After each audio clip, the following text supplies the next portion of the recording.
中国即将出现新的领袖，中东局势紧绷，仿佛美伊战争一触即发。著名先知早在10年前就预言另一个斯诺登级的告密者即将现身，将揭露举世震惊的丑闻。高科技狂人埃隆·马斯克居然自称是外星人，而美国现任副总统万斯则因言行反复与态度傲慢，被许多人批评为双面人。这些看似荒诞离奇的事件与预言，在我们眼前交织出一幅扑朔迷离的图景。今天我们就来深入探讨这些话题背后的故事与真相，一起看看这些惊人讯息如何在这个动荡的时代交相辉映。首先登场的是美国奥克拉荷马州一位自称获得神启示的牧师，名叫布兰登·比格斯。这位牧师原本默默无闻，却因为一次惊人的预言而声名大噪。2024年3月，他在网络上公开声称自己在异象中看到前美国总统川普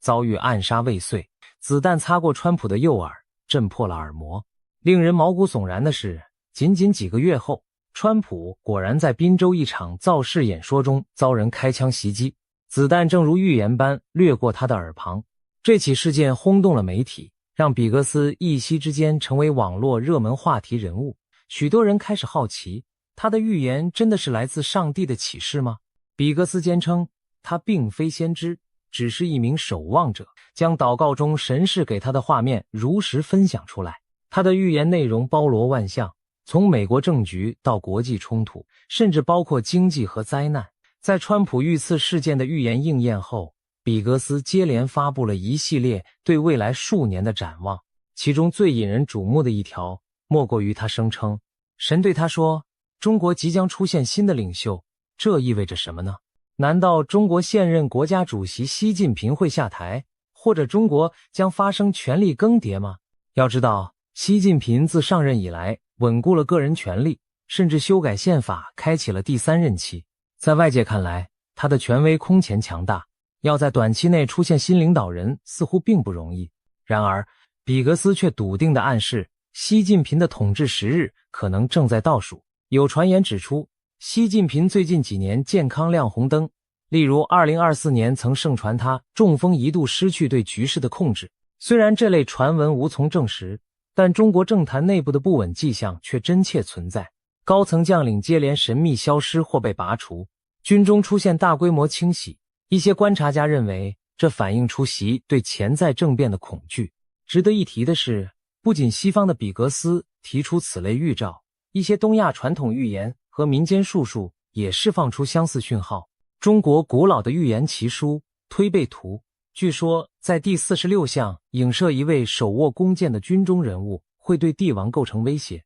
恰巧今年2026年，中国军方爆出大新闻，中共军委副主席张又侠被突然免职调查，引发轩然大波。民间恰有传闻将张又侠对应到推背图中的手持弓箭者，认为习近平此举是在拔除一个预言中的巨大威胁。从这些迹象看来，中国高层权斗正在加剧。更令人称奇的是，美国灵恩派圈子另一位知名的先知性人物克里斯·李德也早有类似预见。李德在2022年12月曾预言，中国内部将爆发持续的改革，甚至革命。习近平的统治结束会是重大转折点，中国可能走向区域分裂，甚至真正的民主会萌芽。这番话听上去石破天惊，一个威权统治下的大国出现革命并实现民主，如果不是出自虔诚祷告中的意象，恐怕很难让人相信。然而，随着中国经济下行，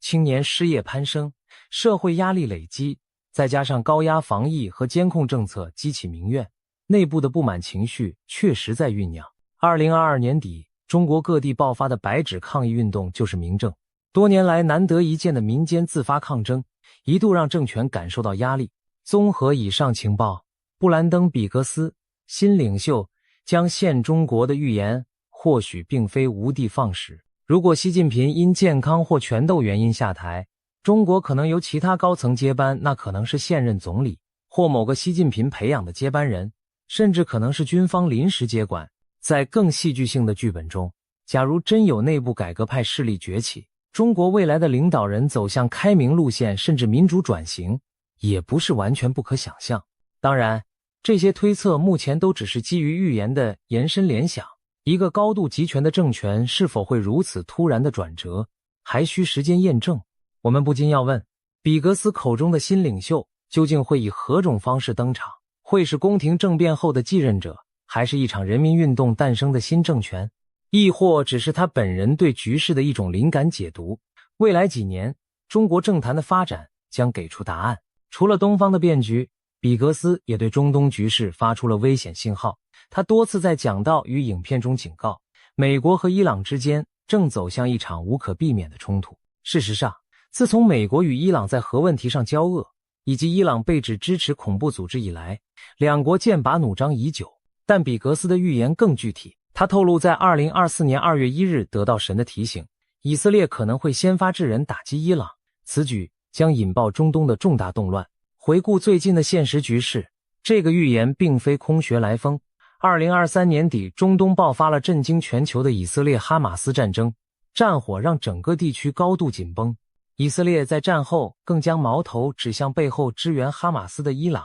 与其代理人势力。伊朗常年发展核计划，一时以色列如芒在背，一直扬言不会让伊朗拥有核武。有分析认为，以色列甚至已进入战争警戒，随时准备采取军事行动，阻止伊朗核进程。美国方面，虽然拜登政府曾试图透过谈判恢复伊核协议，但随着伊朗不断强化浓缩铀存量，以及伊朗无人机攻击美军中东基地等事件频传，美伊关系日益恶化。如今美国总统川普重新执政，依照预言者们的说法，对伊朗的强硬态度只会更胜以往。比格斯的妻子在一次分享中朗读了一段早在2019年得到的预言信息，其中提到，伊朗狂热的政权已秘密策划了一场突然且全面的行动，要对以色列发动四面八方的飞弹齐射。他们相信以数量压倒以军的防御，这几乎描绘了一幅中东末日战争的场景。成千上万枚飞弹同时袭向以色列，铁穹防御系统被密集攻势淹没，城市陷入火海。如果真发生这一幕，以色列势必要进行猛烈反击，而美国作为以色列的盟友，多半不会袖手旁观。这样一来，美伊之间直接爆发战争就成了现实可能。美伊战争意味着什么？可以想见，那将远不止两国间的冲突，而可能演变成一场牵动多方的区域大战。伊朗在中东拥有多个盟友和代理人，比如黎巴嫩真主党、也门胡塞武装、伊拉克什叶派民兵等。一旦开战，他们极可能响应伊朗对美，以阵营发难。同时，沙乌地阿拉伯等海湾国家与伊朗素有夙愿，也可能趁势站队美国一方。俄罗斯和中国作为伊朗的背后支持者，虽不致直接参战，但也可能透过军援或外交手段介入，使局势更加错综复杂。除了军事角力，经济层面的震荡也在预言中被提及。比格斯指出，战事将导致油价暴涨，全球经济遭受冲击。想象一下，一旦波斯湾局势失控，石油运输中断，能源价格飙升，各国通膨压力剧增，那将重创本就脆弱的世界经济。比格斯甚至批评所谓绿色议程造成能源政策失衡，让西方更难以应付突如其来的油价巨震。诚然，近年来欧美积极转向再生能源，但短期内石油仍是经济命脉，中东一乱，所有人都难独善其身。值得注意的是，预言不仅在基督教圈子回响，法国预言家诺查丹马斯和巴尔干盲眼预言家巴巴万加的支持者们也曾指出，21世纪20年代中期可能有大战或灾劫发生。诺查丹马斯的诗句暧昧难懂，但爱好者声称找到暗示，东方将燃起长达27年的大战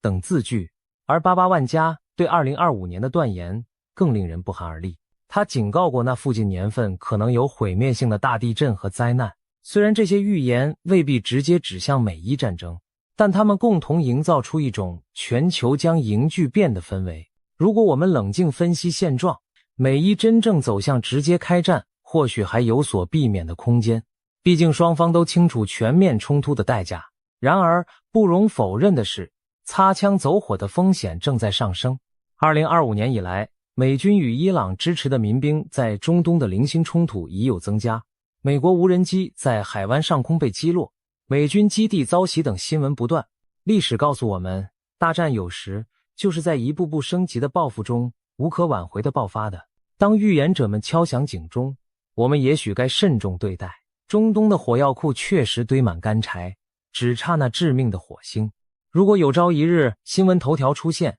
美国对伊朗宣战的字样，千万别说我们毫无预兆，因为早在神秘人的意象中，这一幕早已浮现。战争阴云之外，还有预言指向一场席卷全球的丑闻揭露。2013年，前美国中情局技术人员爱德华·斯诺登曝光美国国安局大规模监控计划的事件震惊世界，各国政府秘密监听公民与领袖通信的丑闻公诸于世，民众这才惊觉自己处于老大哥的凝视之下。斯诺登事件余波至今，关于隐私与安全的争论仍未停歇。然而，早有先知预言，还会有新的斯诺登出现，引发更令人难堪的全球风暴。这个预言来自已故的著名预言家金·克莱门特，他在2014年2月的一次布道中突然放言，将出现非常尴尬的时刻，当另一个斯诺登出现时，人们将非常恐惧，他们会说我们毫无防备，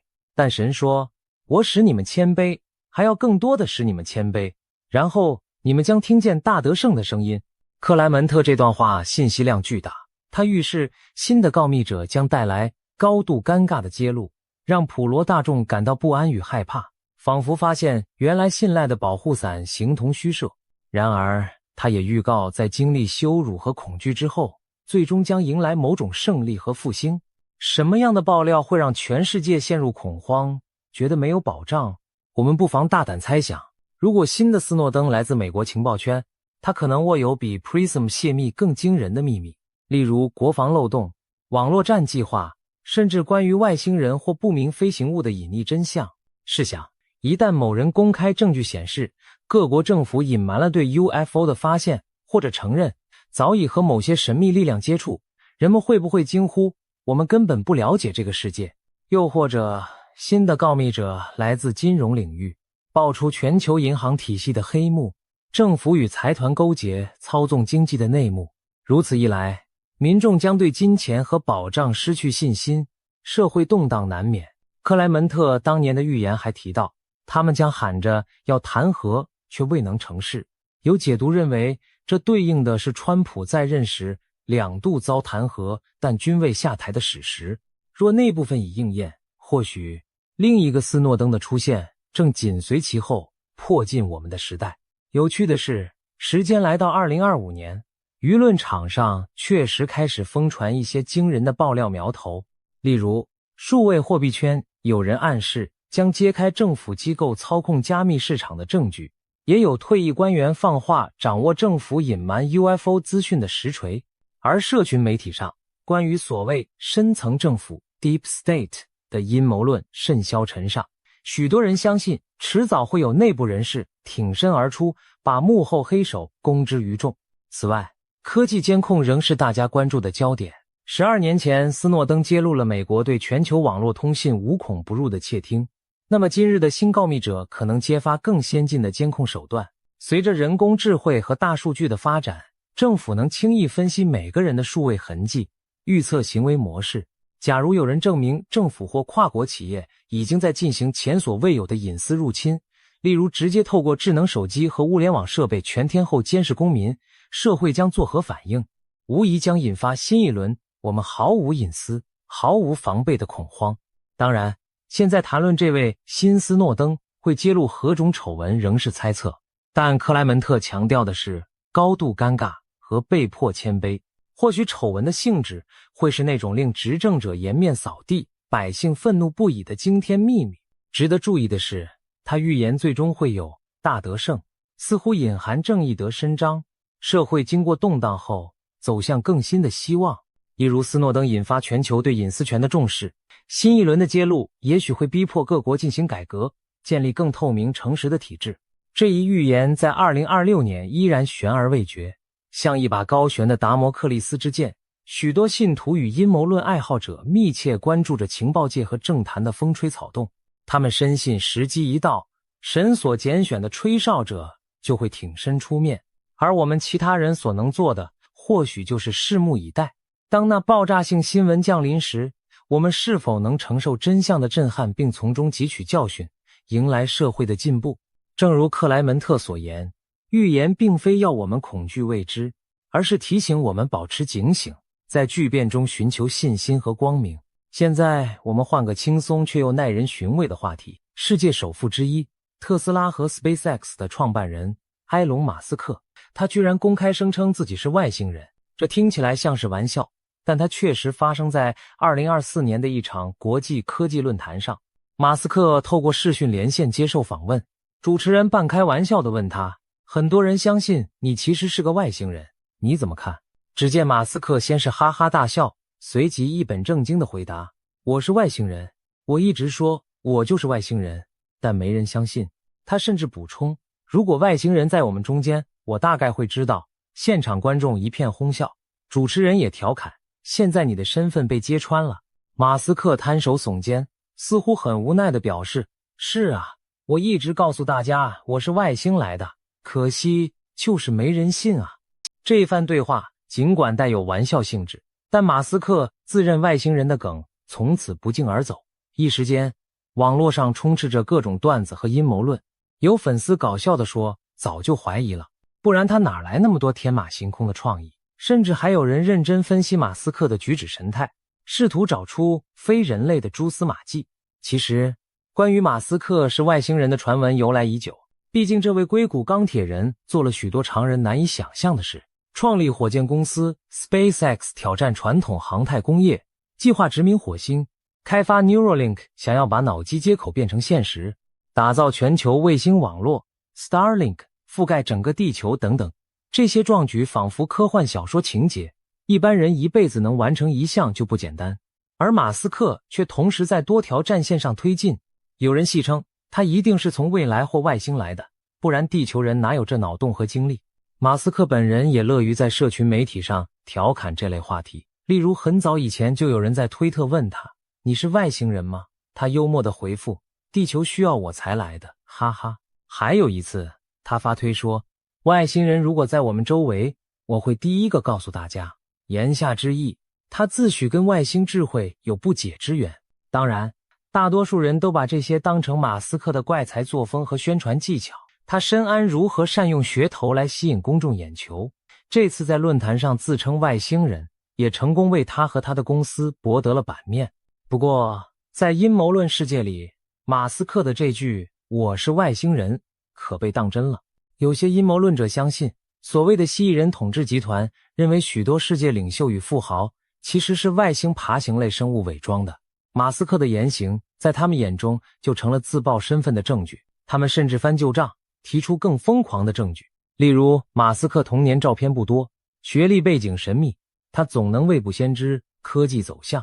他崇尚火星，怀疑是在为外星同胞返乡做准备。当然，这一切听起来相当荒诞可笑，但在资讯杂陈的互联网时代，总有人宁信其有。撇开阴谋论，马斯克的外星人言论其实透露出他对人类未来的独特见解。在那次访谈中，他紧接着又严肃表示，或许整个银河系只有我们人类自身意识又如此脆弱，我们必须成为多行星文明才能确保长久生存。他担心地球迟早会发生足以毁灭文明的事件，因此努力推进火星移民计划。在他看来，就算没有外星人在暗中相助，人类也要自己成为多星际物种，以应对未来挑战。这番话把玩笑拉回了现实。无论马斯克是不是外星人，他确实在用非常人的勇气和魄力，带领科技拓展人类的边界。那么马斯克究竟是什么？或许他就是我们这个时代最富想象力也最大胆的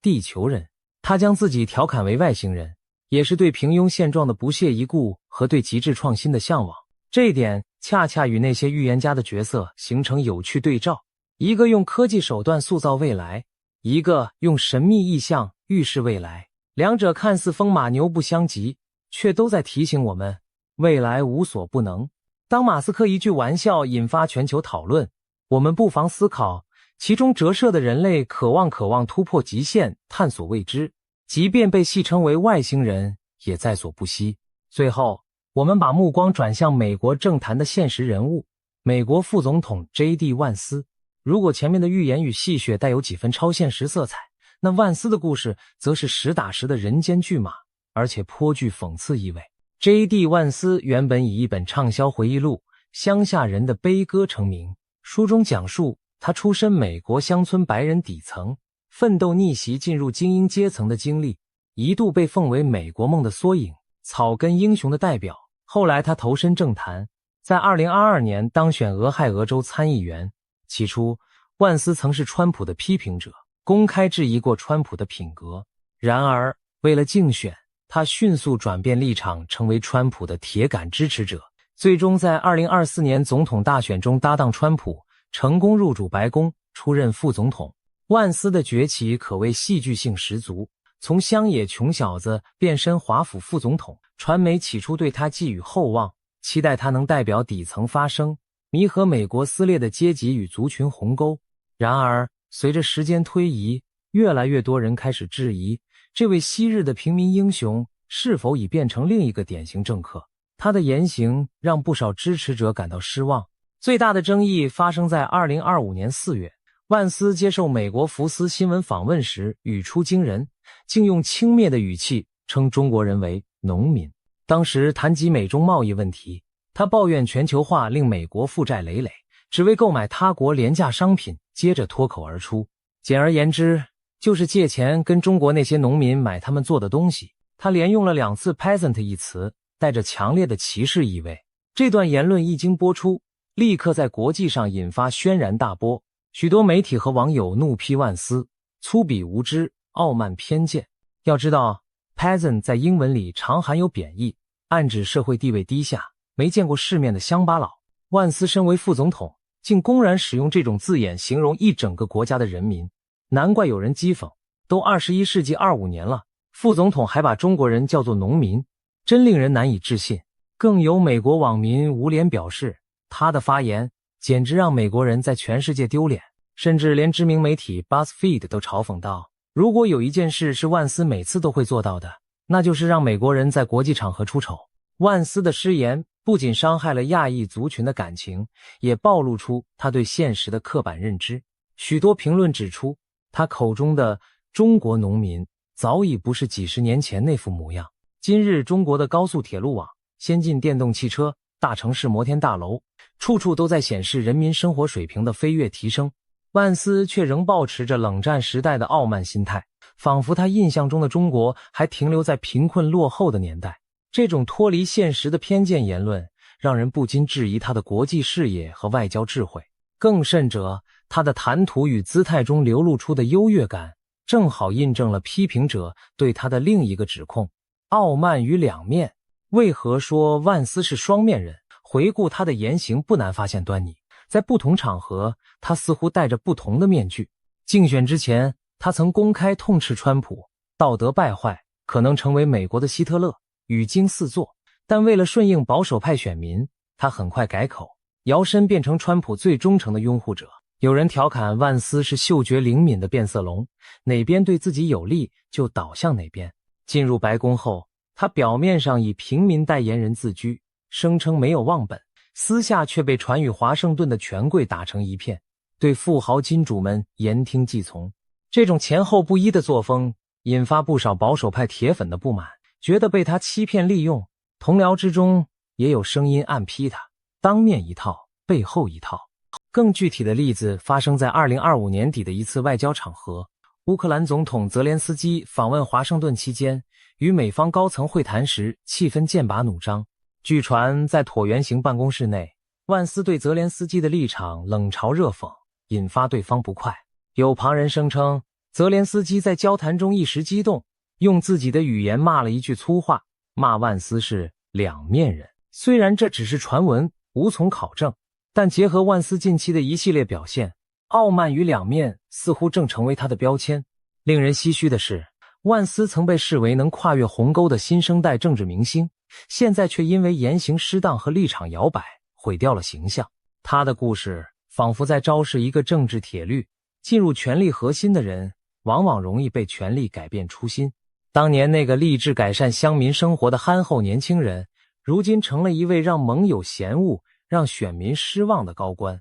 一些评论员直言，万斯的经历是乡下人的悲歌，在政治舞台的延伸英雄没当成，却演成了自己最瞧不起的那种政客。从神秘牧师的意象到真枪实弹的政治争端，从远古预言的隐喻到科技狂人的狂想，我们纵览了当前市局下一连串惊心动魄的话题。也许有人会问，这一切彼此之间有关联吗？仔细想想，他们其实共同勾勒出我们这个时代的一种氛围，变局与揭露，狂妄与谦卑交织的氛围。布兰登·比格斯预言中国出新领袖，美伊将交战，暗示着旧的权力格局正在松动，新秩序的轮廓若隐若现。金克莱门特展望另一个斯诺登横空出世，意味着黑暗中的秘密终将大白于天下，霸权将被迫低头。埃隆·马斯克自嘲为外星人，表面玩笑，实则凸显人类对自身未来出路的焦虑与期盼。而 J.D. 万斯的境遇，则是现实给狂妄者的当头棒喝，提醒我们傲慢终将自食恶果。在这些故事中，我们看到预言与现实不断交汇碰撞，有的预言以局部印证，例如川普遇刺未遂，国际经济震荡；有的仍悬而未决，如那位新的吹哨者何时出现；也有一些更宏大的预言，像中国的变革、美伊的战争，目前尚未发生，但其苗头似有若无地浮现于时代的地平线上。面对未来，我们或许正处在风暴前的宁静中，这时保持清醒尤为重要。预言给愿意倾听的人以警示，但不该成为我们惊慌失措的理由。相反，它应促使我们更认真地审视现实，为可能的巨变做准备。最后，不妨让我们带着开放的心态来看待这一切。也许神秘牧师的话只是巧合，也许先知的意象终究不过传说，也许马斯克只是在搞笑，也许万斯还有改过自新的机会。然而，就像克莱门特引用的经文，这一切不过是灾难的起头。种种征兆表明，世界正走在剧烈转型的道路上。新领袖的诞生，战争的阴影，真相的揭露，狂人的远见，权贵的傲慢，这些元素仿佛一出历史大戏的开场白。我们每一个普通人都是这场戏的见证者，甚至是参与者。我们能做的就是保持理智与良知，既不盲信任何预言，也不忽视风雨欲来的迹象，在巨变到来时刻，努力让自己站稳脚跟，并为社会的正义与进步发声。正如预言中所说的，经历谦卑与动荡之后，愿我们终能听见大得胜的声音，迎来一个更光明的未来。今天我们来聊聊2026年东亚可能出现的大震荡。为什么许多人都说台湾将成为全球焦点？这源自近期甚嚣尘上的一些预言。其中最引人注目的是英国预言家帕克的说法很明确，他直指台海在2026年前后会出现重大军事冲突。但令人惊讶的是，他也强调台湾最终会是安全的。2026年最新的预言讯息已经曝光，内容可谓震撼人心。难道真的如预言所言，中共政权将迎来终局？今天就让我们深入探讨这些预言与现实迹象，看看2026年的东亚究竟会发生什么大事。首先，我们需要了解台海局势为何会成为预言焦点。过去几年，台海紧张情势不断升温，各种军事动作此起彼伏。美国前印太司令戴维森早在2021年就警告，中共可能在2027年前具备犯台能力，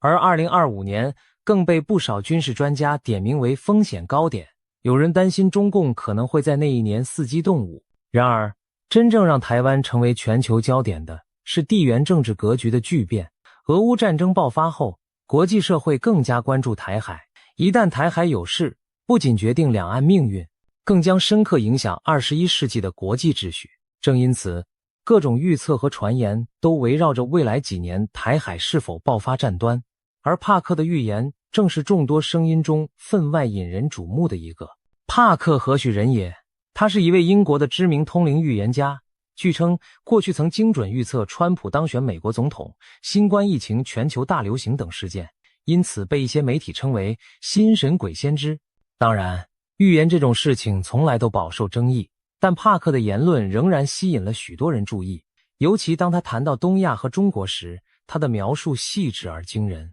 在帕克看来，2026年将是极其关键且充满灾难性的一年，许多重大事件会会在这一年集中爆发。我们先从台海军事冲突的预言开始说起。帕克早在2024年初的一次直播中就透露，他看见台湾周边的某个外围岛屿上会出现刀光剑影。他当时形容，就像有人宣布我们夺取了你的一座岛屿那样的场景。这暗示着什么？很可能是中共对台湾控制的外岛发起了某种袭击或登陆行动。台湾有一些外围岛屿，比如位于南海的东沙群岛，或是靠近中国大陆沿岸的金门、马祖等离岛，一直被视为可能的冲突热点。帕克的预感让人联想到，中共也许会冒险夺取其中一个岛屿，以测试台湾和国际社会的反应。更令人细思极恐的是，帕克提到了引发冲突的可能导火索。他说他感觉到可能会有一次意外碰撞事件，一开始或许是飞机在空中相撞，或者潜艇在海中碰撞，甚至两者都有。这种说法并非凭空乱想，因为近年来台海周边已经发生多起惊险的擦枪走火边缘事件，例如中共军机多次危险贴近美军侦察机或台湾军机，有时仅几公尺之差擦身而过。中共军舰也曾在公海上对美军舰做出高速逼近、逼迫改道的动作。每一次惊险画面曝光，都让人捏一把冷汗。一旦任何一方计算错误发生擦撞坠毁，后果难以想象。帕克正是担心，终有一次这种近距离测试会出意外。试想，如果某架战机在台湾周边领空被撞下来，或者某艘潜艇在台海擦撞沉没，相关各方会不会误判为攻击行为？届时怒火上冲之下，冲突就可能一触即发。帕克甚至将这种场景类比为第三次世界大战的导火索，有媒体标题将他的警告形容为台湾将爆发恐怖空难，成为三战导火线。虽然这表述耸人听闻，但仔细想想也非毫无根据。一场偶发事故如果发生在敏感的台海前线，完全可能点燃大国间的战火。然而，在描述这可怕的冲突景象时，帕克也同时给出一个出人意料的结果：台湾将安然无恙，最终是安全的。也就是说，即便台海发生军事冲突，最终局势的走向对台湾有利，台湾并不会被中共征服。帕克为什么这么认为？他进一步解释了他所看见的画面。当新的台湾领导人面对挑衅时，他将立场坚定，极为强硬，绝不退让。我们知道，2024年台湾举行总统大选，现任副总统赖清德胜出，将于2024年5月就任总统。赖清德在中共眼中被贴上台独工作者的标签，因此北京当局对他尤其敌视。如果他上任后，中共果真在外岛挑衅，赖清德预料会采取强硬态度，不会因威胁而改变捍卫主权的立场。帕克的预言还提及了国际反应，这点同样耐人寻味。他表示，台湾在危机时将获得日本、澳大利亚等国家的合作与支持。注意，他用的是合作与支持，而非明确说出军事同盟。这似乎暗示着，即便没有正式的共同防御条约，在重大冲突发生时，日本和澳洲也会以各种方式介入，站在台湾一边。帕克形容，他看到台湾最终拥有非常先进的空防技术，且这些技术来自与日本的共享合作。这可能意味着日本向台湾提供尖端的防空雷达、飞弹拦截系统等军事技术，但形式上可能不是直接军援，而是以技术交流合作的名义。不仅如此，他还提到其他国家也会卷入，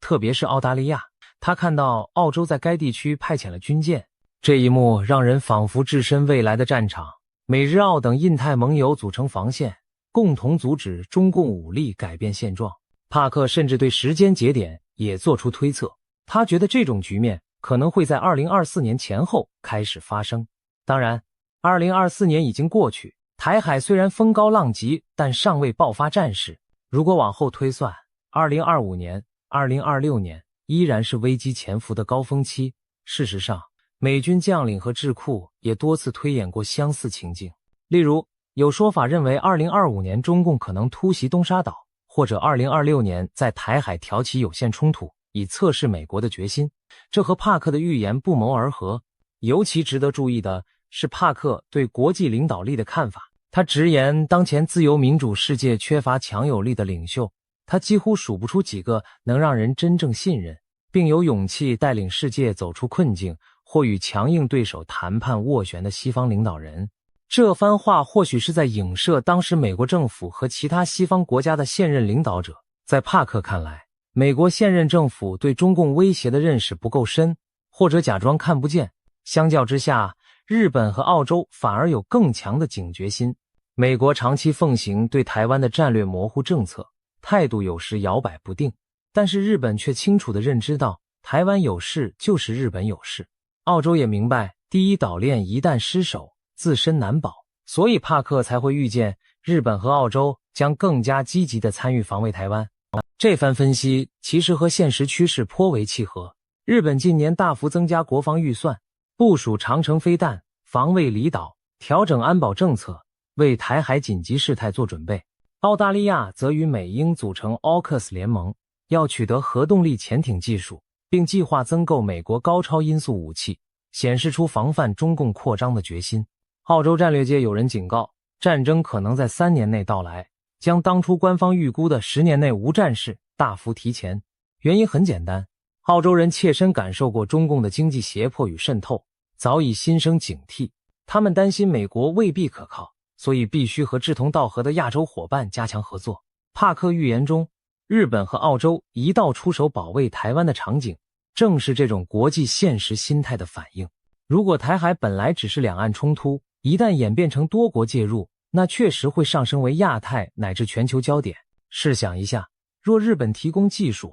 美国提供武器与情报，澳洲派出舰艇，甚至印度等国也施以援手，那么中共将面临一个庞大的国际联盟防线。这样的军事冲突不仅决定台湾存亡，也决定整个东亚力量格局的未来走向，难怪被形容为影响全球秩序的试金石。谈完军事方面，我们再看看帕克对中国内部局势的惊人预言，这部分才真正让台湾乃至全世界投以震惊的目光。帕克明确指出，他认为2026年标志着中国共产党统治的终结之时。换句话说，他看到中共政权在那一年会发生翻天覆地的变化，甚至倒台。这可是一个石破天惊的预言。要知道，中共执政70余年，其统治看似稳固，尽管近年经历经济下行、防疫风波等挑战，但任何预测中共垮台的说法依然显得大胆。然而帕克言之凿凿，并给出了他看见的多重迹象，描绘了中共可能走向末日的剧本。首先是经济问题，帕克表示，中国经济的隐患正在迅速累积，2026年恐怕会成为这些问题全面爆发、引爆危机的一年。他提到了几项关键症状，包括工人被拖欠工资，制造业和地方财政陷入困境，债券违约频传，资金冻结现象蔓延，整个金融系统开始出现裂缝，房地产市场进一步恶化，原本就摇摇欲坠的楼市泡沫终于破裂。这些听上去几乎像经济灾难片的情节，然而我们回顾现实，会发现帕克所言非虚。2023年以来，中国经济增速放缓明显，青年失业率攀升到前所未见的高位，官方甚至停止发布相关数据，以免引发恐慌。多家大型房地产开发商相继暴雷，恒大地产、碧桂园等巨头债务违约，烂尾楼问题导致许多买房者断供抗议，地方政府财政捉襟见肘，甚至传出部分地区公务员减薪、教师讨薪的消息，还有理财产品暴雷、银行挤兑等金融风险苗头，让金融系统开始出现裂痕。帕克提到的每一项经济乱象其实都已在酝酿，只是尚未全面爆开。在他的预言中，2026年前后，这一连串经济脓疮将被揭开，中国多年累积的结构性债务和泡沫被迫曝光。当经济陷入乱局，失业潮来袭，金融风暴迸发，帕克强调，一旦中共失去对经济的掌控力，其执政合法性将动摇。这其实很好理解，中共长期以经济增长作为合法性基础，向人民宣称只有我们能带来繁荣。如果经济崩盘，老百姓饭碗不保，对执政者的不满就会直线上升。在中国那种体制下，经济不稳很容易迅速转变为社会动荡和政治危机。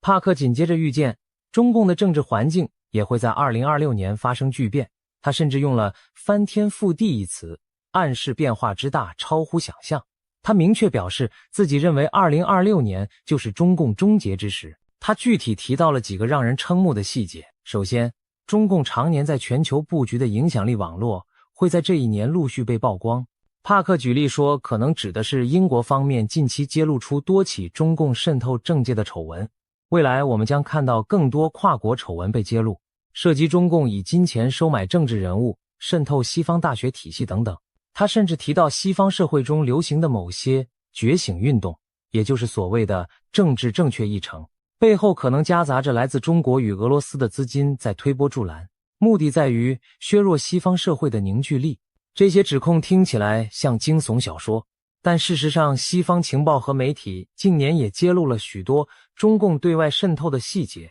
包括金钱游说、文化统战、情报收集等等。帕克认为2026年前后可能会出现一次大规模的资料外泄或系统性揭露事件，公诸于世，中共输出影响力的证据。当这些黑幕被撕开后，国际上对中共的态度将更趋强硬，中共多年苦心经营的全球关系网将四面漏风。而在中国国内，帕克预见的画面更是戏剧性。他说，习近平的健康和政治权威都将在2026年明显衰退，到了2027年可能已经下台，这几乎在预告习时代的终结。帕克甚至描述了一个令人震惊的细节，习近平将经历一次大型且备受争议的器官移植手术，他推测可能是肾脏移植，并暗示器官来源可能涉及死刑犯，从而引发巨大的舆论震荡。如果真有这样的事发生，其冲击可想而知。一方面，最高领导人重病需要换肾本，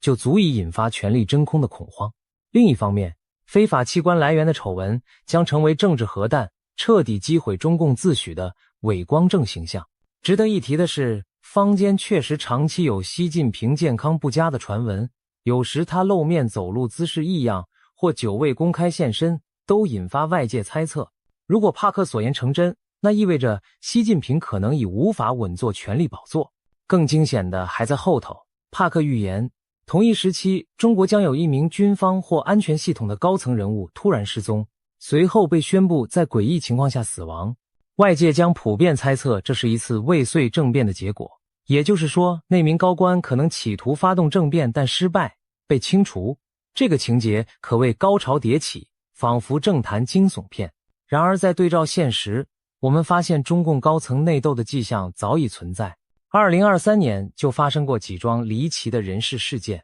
国防部长李尚福和外交部长秦刚先后失踪，最终被免职。期间官方没有公开交代原因，引发无数阴谋论。虽然事后当局声称涉及腐败或作风问题，但很多分析认为背后牵扯习近平整肃异己、党内权斗。因此未来1-2年会不会有更大的风波？帕克认为答案是肯定的。在他看见的画面里，党内派系撕裂，权力斗争在2026年将加剧到极致，甚至引发一场足以动摇政权的大震荡。尤其围绕习近平的病情和接班问题，党内会进行大规模的信息封锁和政治掩饰，各派暗中角力，你死我活。或许有人会铤而走险，试图抢班夺权。就在权斗暗流涌动之时，帕克还预言2026年前后，中国会发生一场带有天命崩裂意味的重大灾难。他举例说，可能是铁路与轨道交通系统发生严重坍塌事故，也可能与三峡大坝工程的结构风险有关。总之，将造成大量伤亡，被视为中国工程体系和政权执行能力的象征性转折点。这听起来令人毛骨悚然。难道会有高铁出轨坠桥、大桥断裂，或甚至震慑天下的三峡大坝溃决？我们无从确知。但三峡工程这几个字无疑刺痛许多人的神经。三峡大坝是世界上规模最大的水坝工程，也是中共的形象工程。然而自建成以来，有关其安全隐患的讨论不绝于耳，尤其近年极端天气频发，长江流域洪水接连而至，三峡每逢汛期都面临蓄水与泄洪的两难。如果帕克暗示的灾难真与三峡有关，那将是对中共统治合法性的毁灭性打击。毕竟中国传统观念里，朝代末年常有天灾映衬政权失德，所谓天怒人怨，天命不在。所以2026年若发生严重工程灾难，势必被解读为天意，昭示中共气数将尽。让我们回头看看今年年底发生的一件真事，它似乎验证了帕克部分预言。2025年11月底，香港竟然发生了震惊世人的超级大火灾。香港大埔区一个大型住宅屋苑鸿福苑在进行外墙维修时起火，熊熊烈焰迅速沿着棚架蔓延，烧遍7栋大楼的外墙。这场火灾延烧近2天，造成超过120人罹难，数百人伤亡失踪，是香港近代史上死伤最惨重的事故之一。一时间，香港社会哀痛与震惊交加。而令人寒毛直竖的是，就在火灾发生前不久，帕克才在节目中预言，香港将在年底有大事发生。如今回头看，这场突如其来的大火正是他的预言之应验。帕克在最新的预言中指出，他感觉香港大火背后并不只是意外事故，而是带着强烈政治意味的事件，会在香港社会掀起新一轮的指责与对峙。事实也许正如他所说，火灾发生后，香港舆论开始追究种种管理疏失和黑幕问题。有人质疑维修工程为何使用不阻燃的竹棚和尼龙网，是否有建筑商为了节省成本偷工减料，甚至有人直指香港官场存在官商勾结，制度失火，才酿成这场人祸。这些对政府的愤怒指责，显示香港市民心中积压的不满仍然强烈，并未因高压管制而泯灭。帕克进一步暗示，香港未来将难以平静，可能再次成为风暴的中心。他甚至说，高楼大火可能只是新一轮动荡的导火索，其背后隐藏着与台湾局势、区域政治联动的更大风暴。试想一下这样的场景，2026年前后，香港民众因事故真相问题与政府持续对峙，大陆内部经济困顿，官民矛盾激化，台海这边中共对外挑衅却碰得头破血流，反而激起国际反击。整个东亚局势宛如火药桶周围窜起多道火苗，彼此遥相呼应。帕克还提到一个关键角色，就是印度。他感受到中俄关系在暗中出现了微妙的扭曲，而印度将成为其中博弈的关键角色。这又是怎么回事？我们不妨这样理解，帕克看见俄罗斯境内有一座大型军工厂遭到重创，这不仅仅是油田被袭击导致油价上涨的问题，而是一场更为隐秘、更具战略意味的破坏行为。他说他看到俄罗斯的军工厂正在俄境内被攻击和毁灭。帕克强调，他并不认为中国会直接向乌克兰提供武器，因此那些出现中文标识的武器残骸背后必定有隐情。例如，这是否意味着俄罗斯早就在囤积中国制武器？因为这次暴露，帕克感觉到中俄关系中存在一种微妙诡异的张力。表面上两国并非公开冲突，但私底下围绕武器市场甚至地缘影响力展开了深层博弈。他看到中俄之间的关系线条正在轻微扭曲，而印度将在这场博弈中扮演要角。帕克暗示，这种裂痕目前还不会导致中俄公开决裂，但在2026年前后可能逐渐浮出水面，成为全球地缘政治格局变化的一个隐秘信号。可以想见，如果俄罗斯因战事不利开始对中国有所猜忌，而中国对援助俄罗斯又态度犹疑，那么原本稳固的中俄联盟就可能出现嫌隙。再加上印度崛起后在国际舞台上地位提升，整个大三角关系都在变化，这对东亚局势而言无疑又增添了一层复杂性。说到这里，我们看到帕克描绘的2026年图景是何等惊心动魄。台海有惊险一战，但台湾挺住了。中共内外交困，经济崩盘，政权内斗，政变四起，领导人重病垂危，甚至需要换肾，社会动荡，灾难频仍。香港和国际接连出现针对中共的不利事件，全球力量对比因此改写。难怪帕克用极具灾难性的一年来形容2026年。如果他的预言成真，那对中共而言将是末日狂潮，对东亚而言将是一场地动山摇的大震荡。然而，这一切真的会发生吗？还是说只是巧合与巧妙的推演？在怀疑之前，我们或许该注意到，除了帕克，许多古今中外的预言和迹象也在指向这个年份，仿佛冥冥之中有某种安排。其实早在社群媒体上就流传着奇人王恩庆的传说。这位中国大陆的命理奇人据称曾被京城权贵奉为国师级的人物。他生前对中共的未来做出过一个惊人预言，声称中共洪朝的气数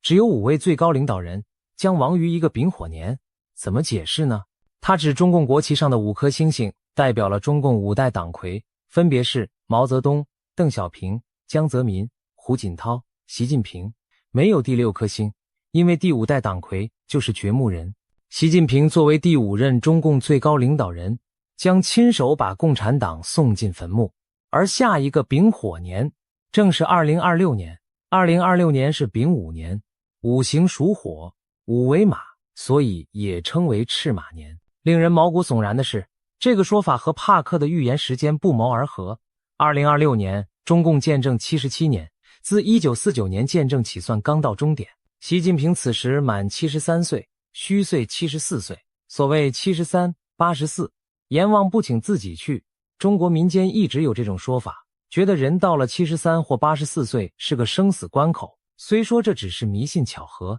但正如俗语所说，人算不如天算。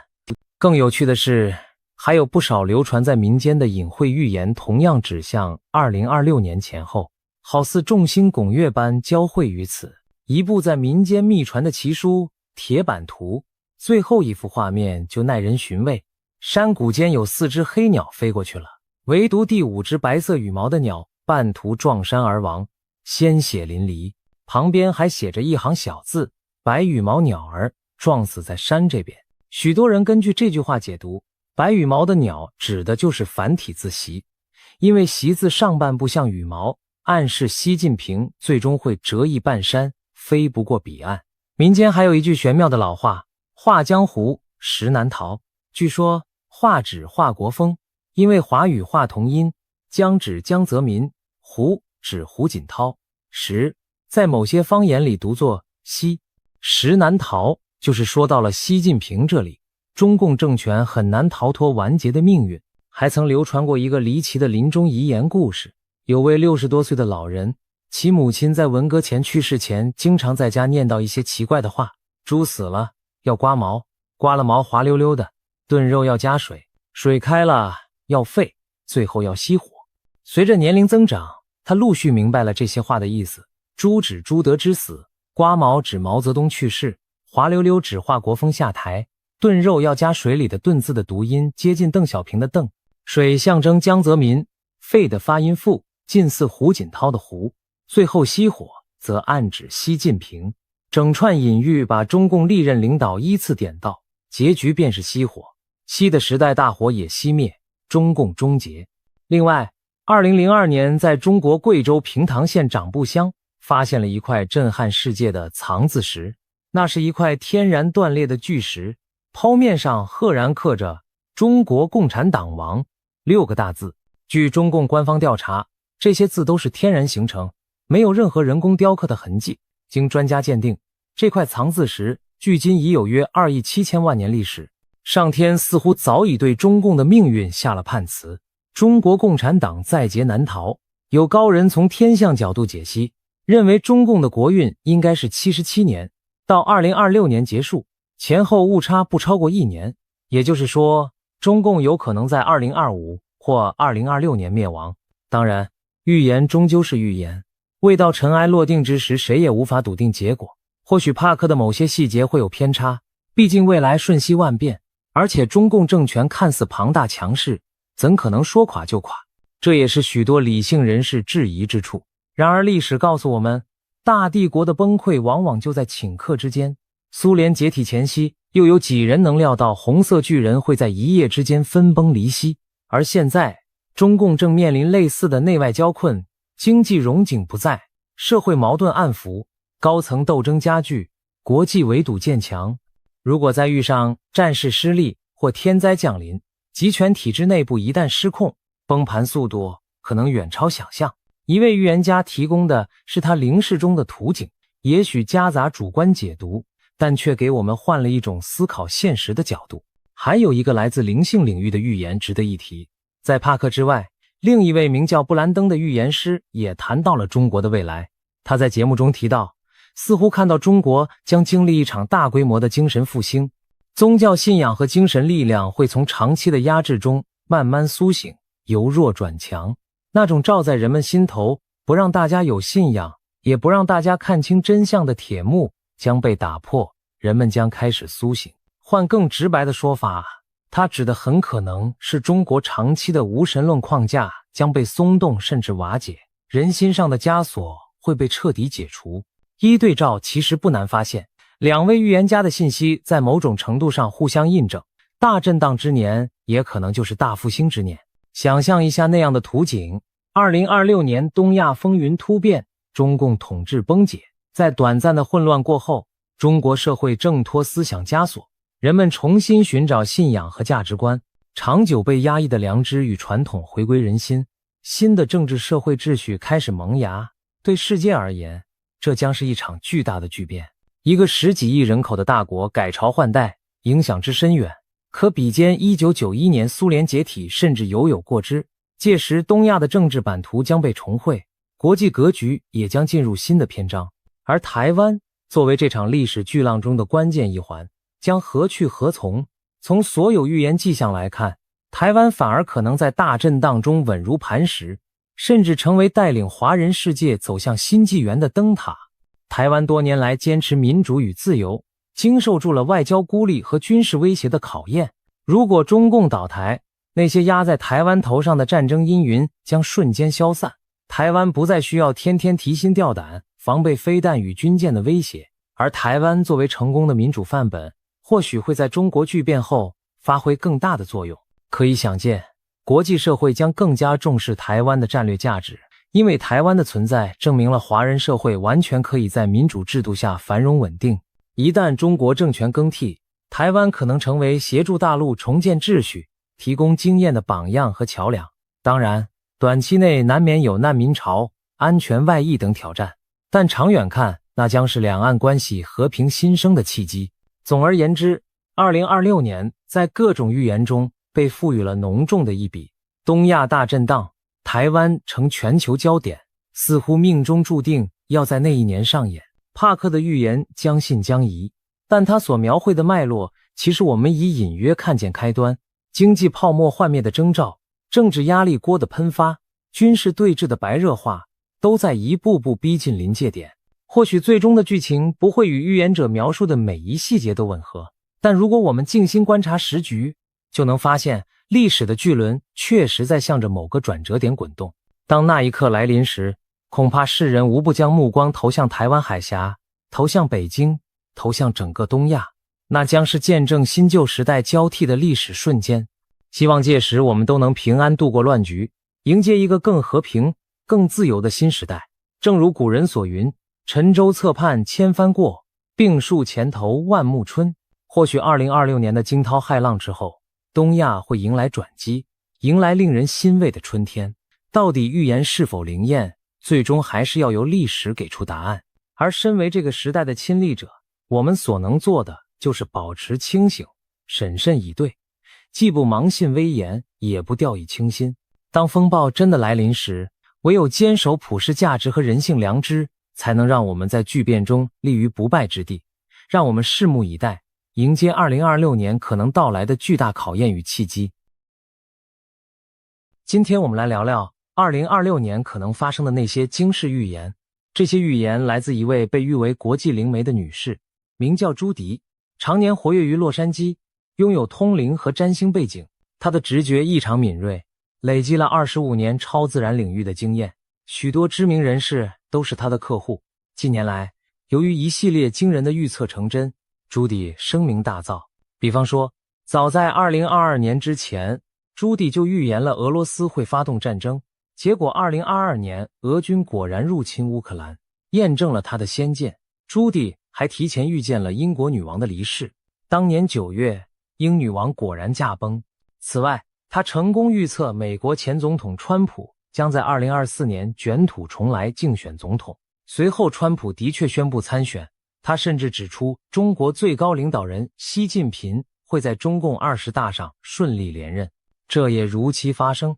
随着一桩桩大事被他言中，朱迪获得了神准通灵师的美誉。如今时针指向即将到来的2026年，朱迪最新发布的一系列预言更是让人瞠目结舌。他认为2026年将是充满巨变和震荡的一年，世界格局可能出现大洗牌。在这份惊人的预言清单中，既有牵动亚太安全的台海局势走向，也有中国领导人习近平的最终命运，还出现了世界大国领袖遭遇暗杀的震撼场景，整个世界秩序可能因此重新排列组合，更有一长串自然灾难和异象将接踵而至。接下来我们就深入探讨朱迪对2026年的这些主要预言，看看其中隐含了哪些令人不寒而栗又发人深省的讯息。首先，让我们从亚太焦点，也就是台海局势谈起。朱迪在预言中指出，2026年的台湾海峡局势虽然依然紧张，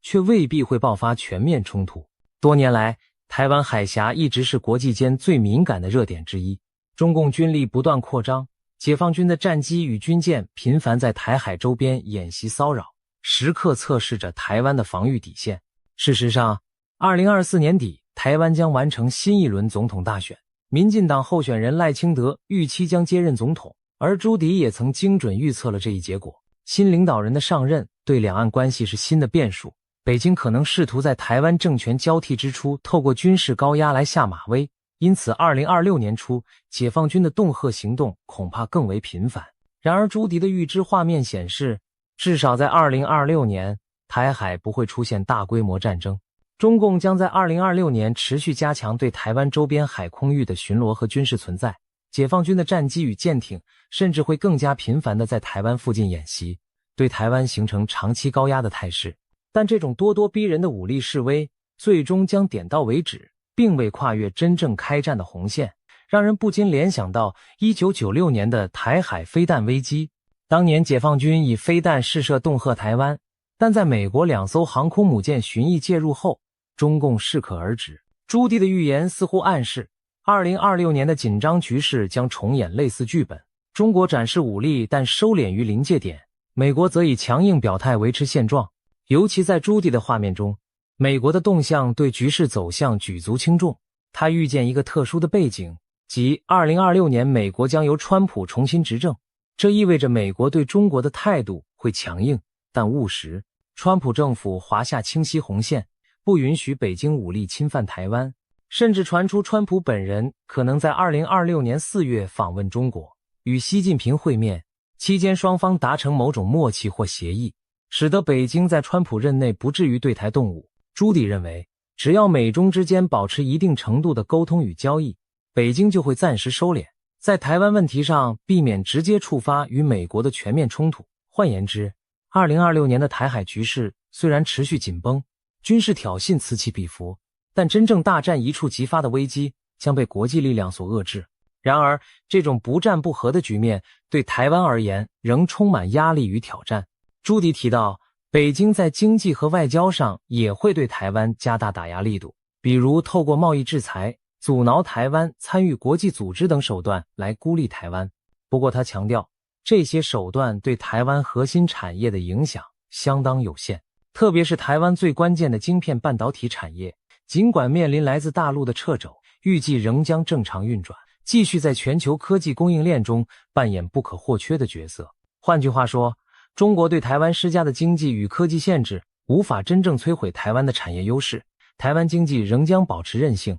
面对高压威胁，台湾民众也展现出坚定不屈的意志。政府积极强化防务部署，争取更多先进武器，同时全社会提高警觉，频繁演练各种防空、防灾措施，以备不时之需。可以说，台湾将在风雨飘摇中锻炼出更强的生存能力，继续在夹缝中坚毅前行。值得注意的是，朱迪在预言台海局势时，还透露了一桩令人匪夷所思的神秘现象。他表示，2026年，人类可能会目睹海洋深处出现一系列诡异的绿色光体，就好似一支潜伏于深海的绿光舰队在暗潮下穿梭。这些绿光物体并非任何常规船只或自然现象，被视为某种不明物体，极可能与外星智慧的活动有关。更惊人的是，他警告这些海底的绿色光点，未来恐会对美国的国家安全构成威胁。试想，在紧张对峙的台海周边海域，除了人类的军舰潜艇之外，若还潜伏着未知势力的神秘舰队，将会给台海局势平添多么扑朔迷离的变数。如此场景，恐怕连美国太空总署、NASA 等权威机构目前都讳莫如深，不敢轻易公开谈论。但朱棣的预言已经抛出了一个引人深思的问题：难道在台海波涛之下，还隐藏着我们未解的秘密？谈完台海，我们再把目光转向北京的中南海。朱棣的预言清单中，一项引人注目的内容，就是中国最高领导人习近平在2026年前后的命运走向。在现实中，习近平自2012年接掌中国以来，打破了中共领导人任期和年龄方面的惯例。他废除了国家主席的任期限制，并在2022年成功连任第3个任期，一路集权至今，成为中国执政时间超过10年的强势领袖。然而，习近平会一直掌权下去吗？朱棣给出了他的答案。根据预言，习近平可能会在未来2年内逐步退出最高权力的位置。朱棣具体提到，中共第21次党代会将于2027年召开，届时习近平将年满74岁，已经超过党内7上8下的非正式规矩，意指中共高官年逾70岁需退位，这形成了一道隐形的年龄门槛。朱棣预见习近平和另一名中共要员蔡奇很可能会在21大之前选择退居2线或者转换职务，把权杖交给新一代领导人。也就是说，到2026年接近尾声时，习近平的政治生涯或许已进入倒计时阶段。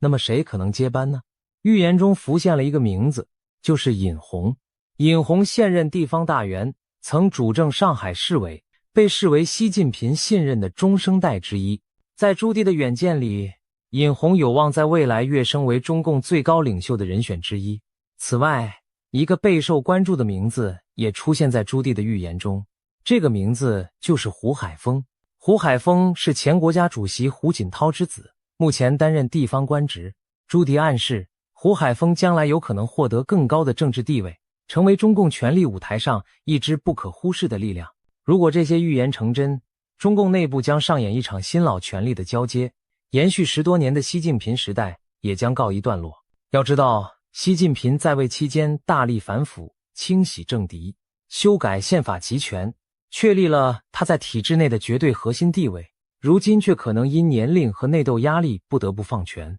这个转折本身就极具戏剧性。朱棣进一步指出，在通往权力交接的过程中，习近平可能会遭遇健康和内部压力的双重问题。他的预见显示，2026年前后，习近平因中共内部权力斗争和沉重的执政压力，身心状况会出现一些警讯。他近年频繁更换亲信官员，例如近来外长和国防部长接连突然遭免职，引发外界揣测党内暗流涌动。朱棣认为，2026年左右，习近平可能不得不将更多日常工作授权给亲信去处理，他本人出席公开活动和高层会议的频率将降低，更倾向透过书面指示遥控政务。这或许是他在高层博弈加剧情况下的一种折中保全方式，暂时隐身幕后，减少露面，以避免成为矛盾焦点，同时保全自身。事实上，2022年中共20大前后，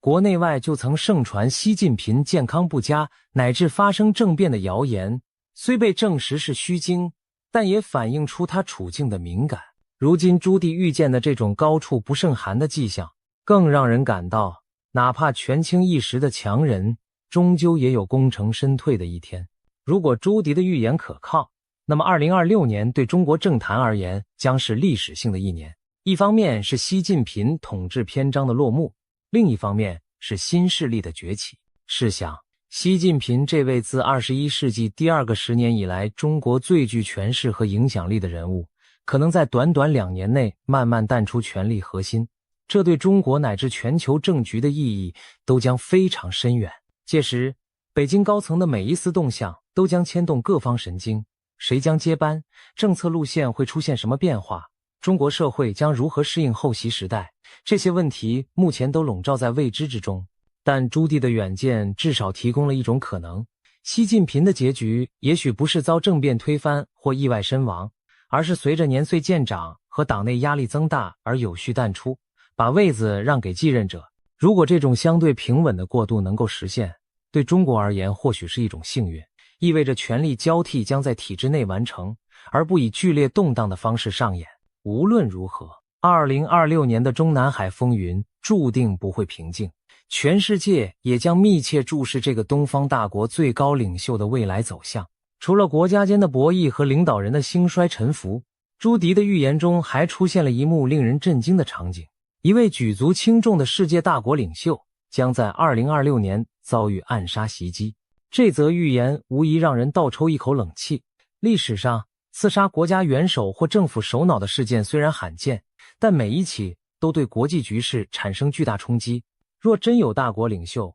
在2026年遇刺，势必震动全球神经。朱棣并未明确指出这位遭暗杀的领袖是谁，也没有透露事件发生的地点和细节。我们不妨大胆推想几种可能。从国际影响力来看，美国、俄罗斯、中国这三个超级大国的领导人，若有一人在此期间遇刺，无疑称得上大领袖级别的震撼。从地缘政治的敏感度来说，俄罗斯总统或美国总统，甚至中国最高领导人，一旦遭遇此劫，都将引发不可预料的后果。例如，如果是俄罗斯总统普京遭到暗杀企图，俄罗斯国内政局可能巨变，乃至影响正在进行或刚结束的战争走向。如果是不久后上任的美国总统遇刺，美国政治体系和社会都将经历滔天巨浪，全球盟友也会陷入恐慌。至于中国领导人如果遭袭，更是几十年未见的巨变，会令世界对中国政局的稳定性产生极大疑问。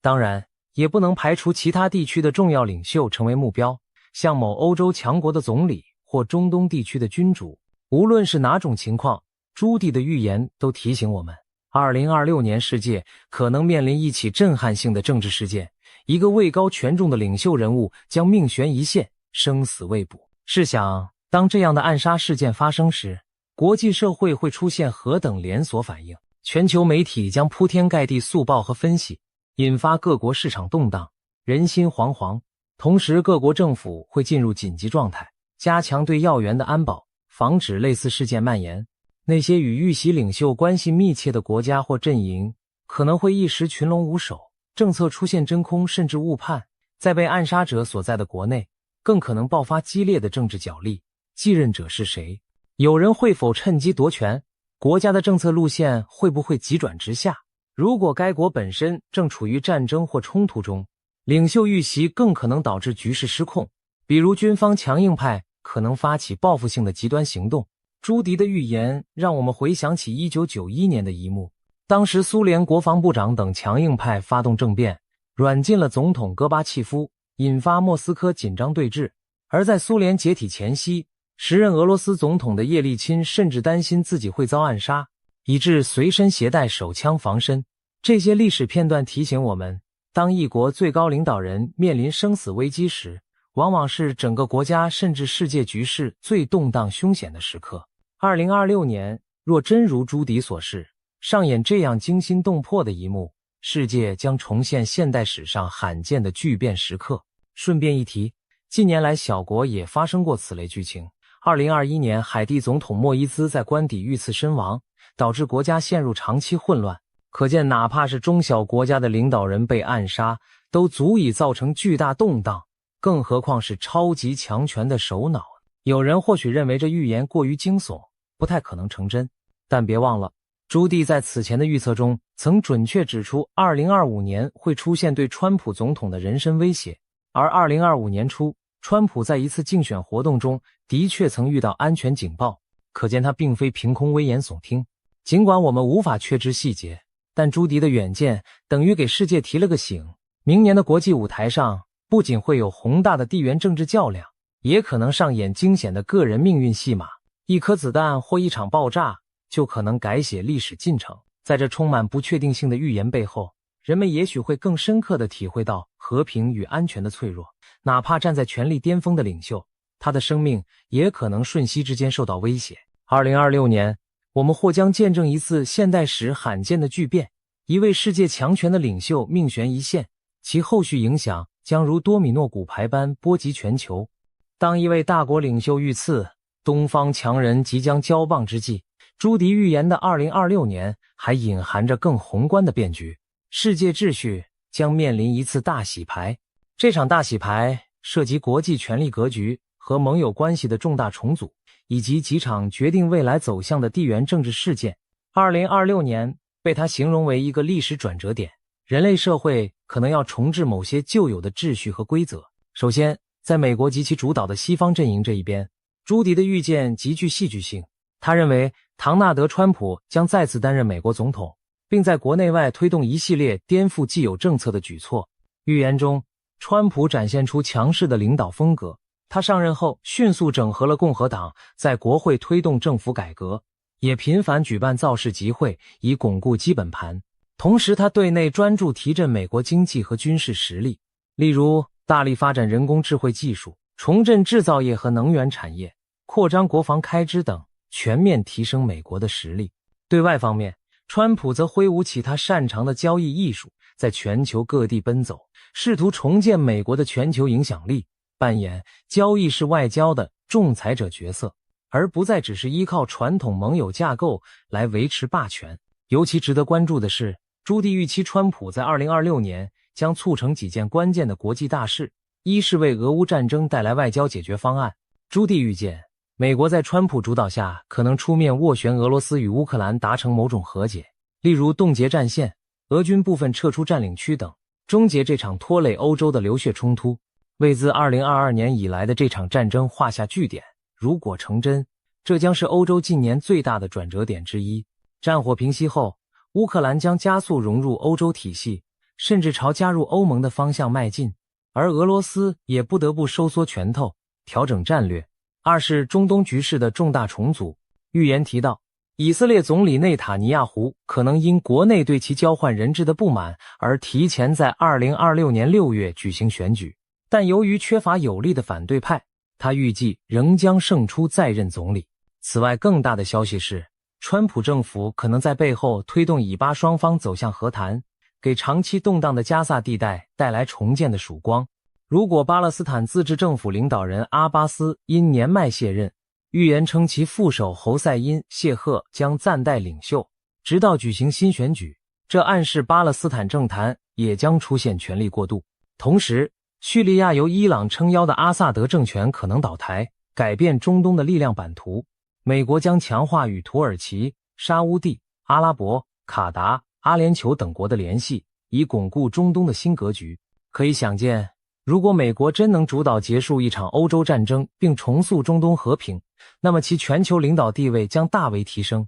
世界秩序也会随之重新排列组合。其次，在欧亚其他地区，洗牌的迹象也处处浮现。东亚方面，日本可能迎来历史性变革。朱迪预言日本将出现首位女性首相高市早苗。一旦高市早苗上台，预期日本内政外交都会明显向右转，更加强硬地捍卫国家利益，包括放宽武器出口限制、扩充军备以及加强情报网络建设。日本的这一转向将使其在亚太格局中扮演更积极且独立的角色，也势必影响未来中日关系和美日同盟走向。再看英国，伦敦政坛也在酝酿变局。预言暗示，脱欧派旗手奈吉尔·法拉吉将成为下一任首相的有力竞争者。如果法拉吉真的入主唐宁街10号，英国的政治光谱将明显右移，对欧盟的态度可能更加强硬或另辟蹊径，与美国的关系则可能更加紧密。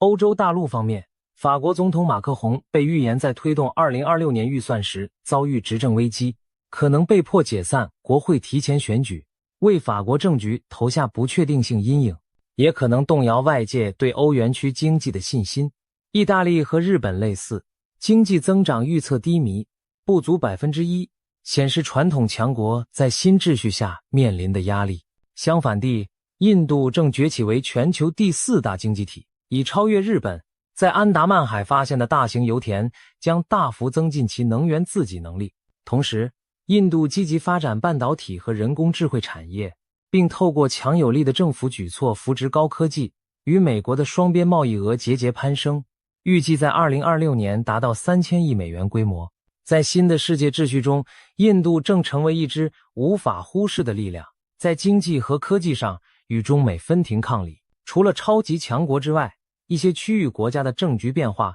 同样折射出世界秩序洗牌的趋势。比如中东的沙乌地阿拉伯，正完成庞大的产业计划，如朱拜尔工业城第2期工程，继续朝区域强权地位迈进。巴基斯坦则重新加强与美国的关系，试图凭借自身的石油和矿产储备，在中东扮演更重要的稳定角色。东南亚方面，泰国将推出新的永续生态旅游法规，越南也计划出台环境保护法令，以在全球价值观新潮流中站稳脚跟。新加坡将开设最大的综合门诊和科学中心，并在年末完成连接马来西亚柔佛的捷运线，继续巩固区域创新枢纽的地位。这些种种发展显示，各国都在为适应新的国际环境而调整策略。值得一提的是，朱迪的预言中有几个国家被视为2026年最安全稳定的世外桃源，包括加拿大、阿联酋、澳大利亚、荷兰、瑞士、丹麦、纽西兰以及日本。看来在风云变色的年代里，这些国家将相对保持平静与繁荣，成为动荡世界中的避风港。综合来看，朱迪描绘的2026年世界正走向一个旧平衡被打破而新平衡尚未稳固的阶段。美国试图重新掌舵国际秩序，但方式较以往更灵活实用。中国在领导人交替和内部转型中暂时收敛锋芒。欧洲内部政治经济充满变数，新兴力量如印度等则抓住机遇迅速壮大。同时，一些令人匪夷所思的因素也在浮现，比如前述与外星文明有关的征兆。世界秩序的大洗牌往往意味着动荡与机遇并存。对许多国家而言，这既是挑战，也是重新定位的契机。新的同盟可能形成，旧的对立可能淡化或转移，共识与冲突都将在重组后以新面貌出现。大体而言，朱迪眼中的2026年世界轮廓大致如下：美俄握手言和，中东重归稳定，中美重新谈判，欧亚权力消长，新势力崛起。许多情节磅礴存在于昨日还令人难以置信的剧本里，然而一旦预言成真，无数普通人的生活将被改写。对于身处这场巨变中的我们而言，也许要等到亲历其境，才真正理解这场秩序洗牌的意义和代价。每一代人或许都会见证一次世界的改组，而2026年或许正是我们这一代的分水岭。如果说上述政治预言已经够让人心惊，那么朱迪对2026年的灾难清单更是让人不寒而栗。他的远见中，2026年地球将遭遇一连串极端天灾与异象，考验人类社会的韧性。我们不妨按类别逐一梳理这份灾难清单。首先是来自太阳的威胁。朱迪预警2026年太阳活动将异常活跃，强烈的太阳风暴可能袭击地球，引发地磁扰动。届时，全球通讯系统会因太阳风暴而大范围故障，多个国家可能出现网络中断、卫星讯号丧失的情况，一些电力和导航系统也会受到影响，进而危及交通和工业运行。人们或许将首次真切感受到，我们高度依赖的科技文明在宇宙力量面前是多么脆弱。当网络和卫星导航突然失灵时，城市可能陷入混乱。这绝非危言耸听。在朱迪的预言里，太阳的怒火提醒着整个地球村，我们头顶的那颗恒星既赐予生命，也能带来灾难。人类在太空天气面前依然缺乏足够的防范能力。接下来，大气异常将引发极端天候。预言显示，2026年的冬季气候反常，全球多地将出现剧烈的寒潮和热浪交替。北美洲北部、中西部地区将遭遇远超往年的严寒，狂风呼啸，大雪封门。一些平日温和的地区也将被寒气笼罩。同时，东亚和欧洲部分区域却可能相对暖或少雪，气候模式大乱。而在夏季，欧洲的西班牙、葡萄牙等国将经历破纪录的热浪炙烤，酷暑引发干旱和野火。意大利则可能持续干旱少雨，农作物欠收。全球气候磅礴，愈发两极化，异常高温和严寒在不同地区此起彼伏。气象混乱的一年将对各国的能源供应、农业生产和民生造成严峻挑战。随着大气动荡，风暴与洪水也接踵而至。朱迪的清单中明确提到，2026年将有毁灭性的热带气旋侵袭亚洲，台湾、菲律宾和中国东南沿海将遭受超强台风的正面攻击，狂风暴雨所到之处，基础设施和城镇建筑将受到严重破坏，大批居民被迫疏散。另外，菲律宾中部的坎拉翁火山预计在2026年喷发，其火山灰将飘散至泰国和中国南方部分地区，导致空气品质恶化和航班中断。东南亚多国如越南、柬埔寨、印尼还将出现突发暴雨引发的严重洪水，旅游胜地被淹，道路和村庄陷入泥沼，短暂瘫痪当地经济活动。欧洲方面，极端干旱使南欧饱受炙烤的同时，北欧一些地区却可能遭遇暴雨和河川泛滥，甚至有迹象显示英国的重要电力或供水设施可能遭到骇客攻击，导致局部地区停电、停水和基础设施瘫痪。地球的怒吼还不止于风雨雷电，预言中，地震将在2026年频繁上演，多个地区都榜上有名。其中，亚洲的日本东京可能遭遇强震，美国的西岸、洛杉矶、旧金山、西雅图和东岸、纽约都可能感受到 6.0 级以上的剧烈摇晃。太平洋火环带上的阿拉斯加、菲律宾群岛、墨西哥、纽西兰等地也难以幸免。一些城市的高楼会在深夜突然晃动，人们不得不仓皇逃到街头，部分老旧建筑物恐怕会在强震中化为瓦砾。朱棣勾勒出的画面旁佛在提示，2026年将是强震频发的一年，地壳运动仍然潜藏着未知威胁。其中若有一场强震发生在政局脆弱的缅甸，可能动摇该国本就不稳定的局势，诱发新的内乱，甚至波及邻国。朱棣还暗示，缅甸地震后，泰国与柬埔寨交界地区的紧张摩擦可能升温，可见自然灾难还可能诱发人为冲突。与此同时，非洲大地则在炙热的太阳下经受另一种灾难，那就是干旱与饥荒。预言指出，非洲南部多国，包括南非、辛巴威、赞比亚、莱索托、马拉维等，将遭遇严重干旱，河流干涸，农田龟裂，粮食产量骤减，数百万人面临粮食与饮水短缺困境。旱灾引发的饥荒和疾病可能蔓延，成为一场人道主义危机。联合国世界粮食计划署将紧急行动，协同世界银行和各国盟友，为灾区输送食品和清洁用水，以挽救无数生命。非洲的这场苦难提醒着世人，气候变迁和极端天候对欠发达地区的打击尤为沉重，也考验着人类守望相助的良知。在美洲大陆，灾害同样此起彼伏，美国沿海地区将迎来异常活跃且猛烈的飓风季。朱棣特别提到纽奥良、佛罗里达和美国东岸部分城市将遭遇超强飓风正面侵袭，狂暴的风暴潮会吞没沿海，城市街道将变成河流，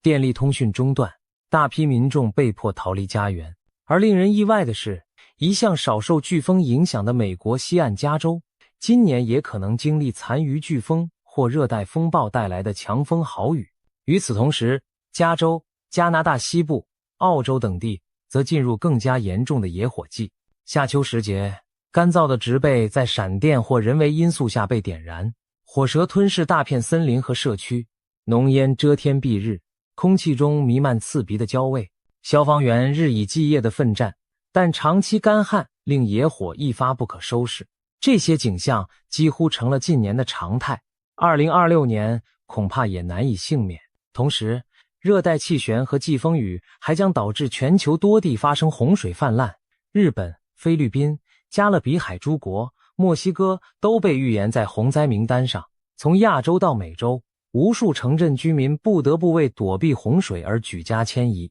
国际救援队也将马不停蹄地驰援各处灾区。当我们在尘世间疲于应对这些天灾时，人类或许更渴望抬头仰望星空，寻找答案。然而正当人们仰望天空，朱棣预言了另一桩令人毛骨悚然的异象。在干燥荒凉的沙漠地带，将有人声称目击到不明飞行物的出没。那些神秘的飞行器忽然现身夜空，散发奇异的光芒，在寂静的沙海上空盘旋片刻，又倏然消失无踪。有人将之解读为外星文明在观察人类庞佛科幻电影的桥段真实上演。当全世界忙于应对地缘政治和自然灾难时，外太空的未知力量似乎也在以自己的方式宣示存在。种种迹象显示，2026年注定是不平凡的一年。从太阳到地球，再到天空彼端的神秘访客，多重挑战汇聚而来，人类将在炼狱般的考验中寻求生路。朱棣列出的灾难清单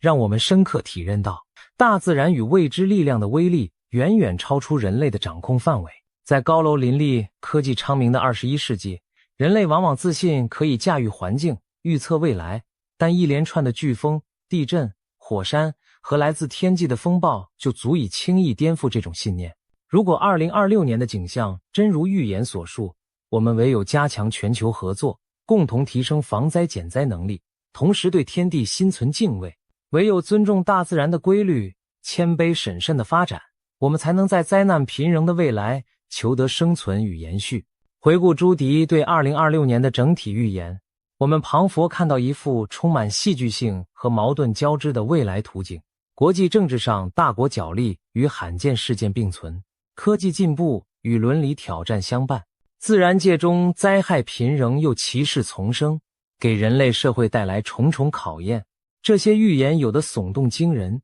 有的发人深省。我们不禁要问，假如这一切真的发生，我们准备好了吗？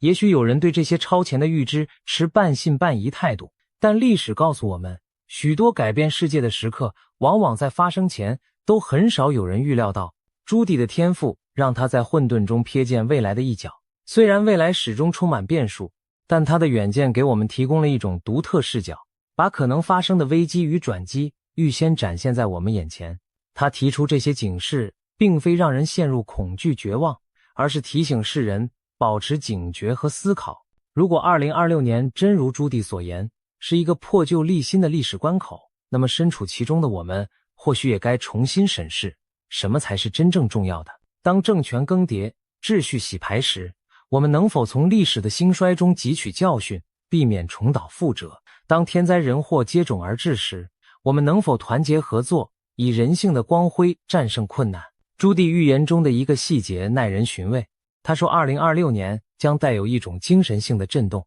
世界各地的人们会开始反思什么才是真正重要的，古老智慧将重新回到人们的文化、政治生活中，大众重新学习如何用爱与智慧连结彼此，共度难关。也许在至暗时刻，我们反而能找回久违的同理心和精神价值，为破碎的世界带来一丝疗愈与希望。当然，预言毕竟只是预言，未来尚未发生，一切仍有转圜余地。或许正因有人提前看到了危机，我们才有机会提早防范并加以改变，让未来朝更好的方向发展。朱迪这位国际灵媒，用他震撼人心的预言为我们敲响了警钟，同时也提供了一线希望的曙光。对于即将到来的2026年，我们所能做的，也许就是怀着敬畏与勇气，脚踏实地走好每一步路。因为无论预言如何描述，真正决定未来走向的，最终还是我们人类自己。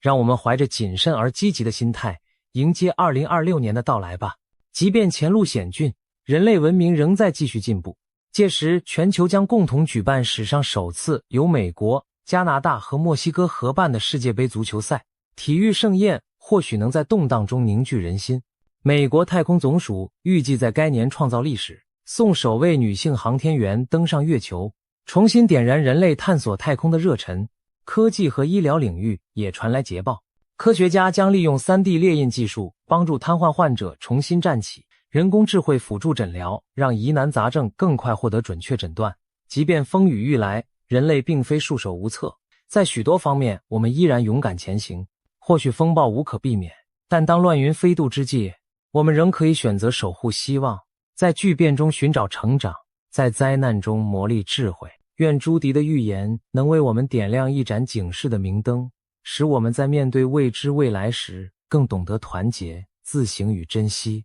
2026年会否成为人类历史上刻骨铭心的一章，只有时间能回答，而我们要做的就是珍惜当下，放眼未来，为任何可能的风浪做好准备。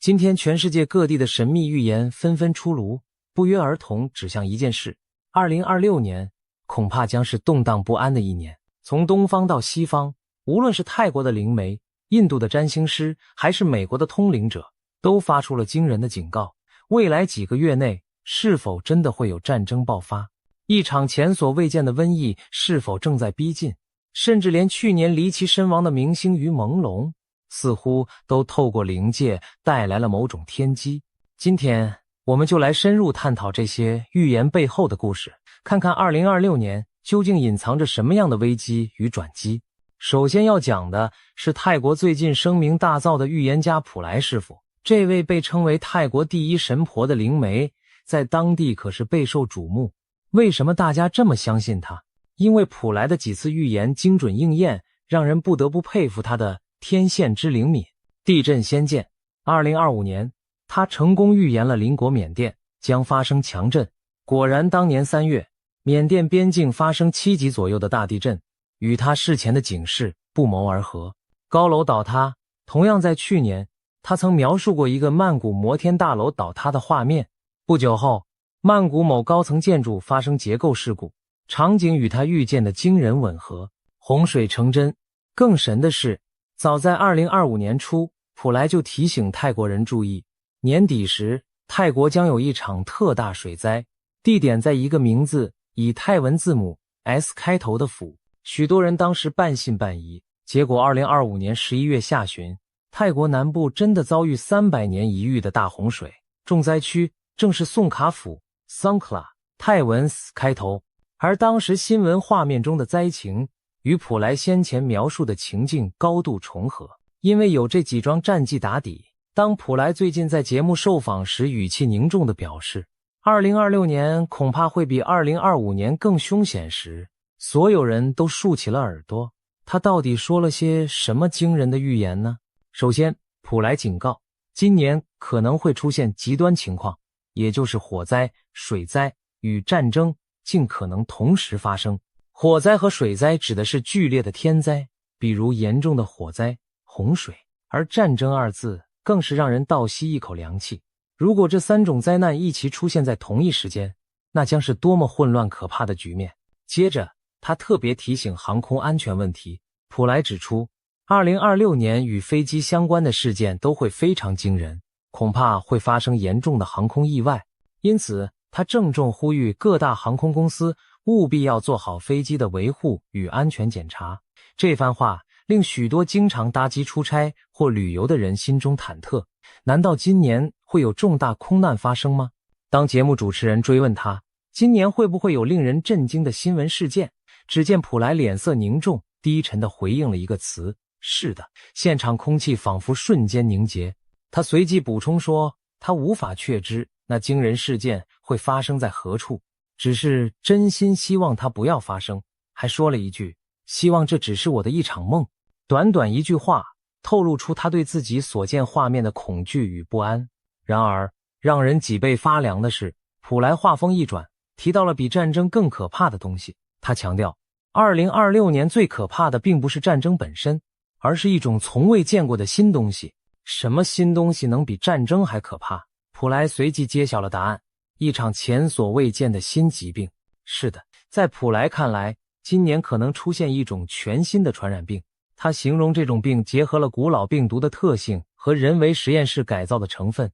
具有极强的传染力和危险性。更令人不寒而栗的是，普莱明确指出，这场疾病的源头并非来自大自然，而是人为。换句话说，可能是某种人工制造或释放的病毒。听到这里，许多人马上联想到过去几年的新冠疫情，但普莱暗示这将是比新冠更可怕的未知病毒。他甚至用了从未见过的新东西这样的词汇，可见此疫病的怪异与凶险程度将超出我们的经验。面对接连抛出的沉重预言，普莱也给出了一些忠告。他提醒大家不要坐以待毙，提前做好基本的准备绝非坏事，比如准备急难救助包，储存粮食和饮用水，以备不时之需。他解释说，他并不是要引起民众恐慌，而是希望大家提早防范。这位泰国神婆强调，他自己不是算命师，也不是占星师，他只是个负责翻译讯息的人，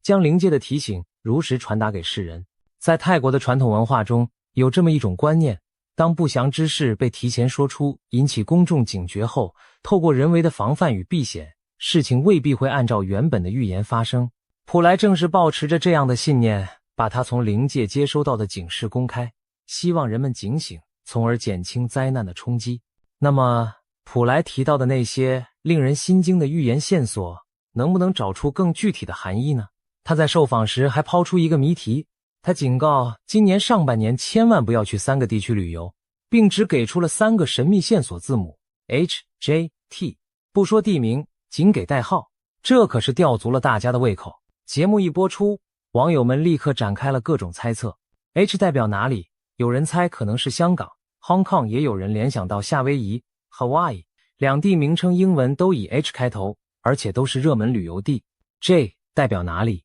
大多数人认为应该是日本 Japan， 因为日文国名 Japan 的首字母是 J， 也有人提出可能是印尼雅加达 Jakarta 的 J。 不过日本作为亚洲最常被提及的 J 开头国家，呼声最高。 T 又是指哪里？许多人都认为 T 国很可能就是台湾 Taiwan， 毕竟在华语圈的网络讨论中，经常用 C 国代表大陆， T 国暗指台湾，以避免某些敏感词。普莱的预言面向泰国及全球华人听众，他不便明讲台湾，但用 T 来点出，很可能就是要提醒台湾。这3个地点的猜测如果正确，那就非常耐人寻味了。香港、日本、台湾全部都是东亚地区的重要地名，而普莱不建议上半年去这些地方旅游，是否意味着这些地方在上半年极可能出现危险？他没有明说，但结合他之前提到的战争、航空意外等预言，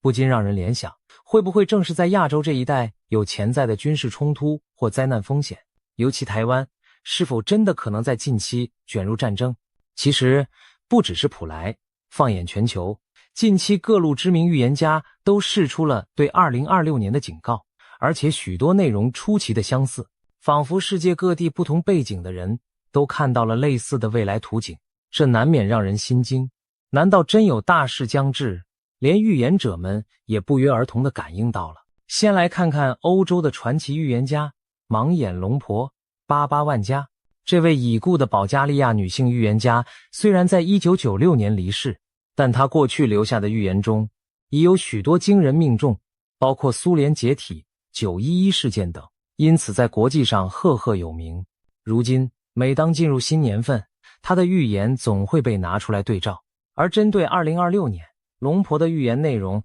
也再次浮上台面。天灾方面，巴巴万加预见2026年会发生多起毁灭性的自然灾害。他提到可能会有龙卷风、海啸或地震等极端天气事件，而且最可怕的是，这些灾难可能同时出现，甚至产生地震加火山爆发的连锁效应。这种毁灭性组合再加上其他极端气候影响，将对全球约 8% 的地区造成严重冲击。 8% 听起来好像不多，但换算一下，地球陆地的 8% 相当于整个欧洲的面积，可见灾情范围之广。世界局势方面，龙婆预言2026年将迎来非常混乱的局面，其中最令人忧心的是，他提到第3次世界大战的可能。他预警一场涉及多个世界强权的大规模战争将于2026年爆发，战火可能蔓延至多个大陆，全球政治局势将因此严重不稳，紧张升高。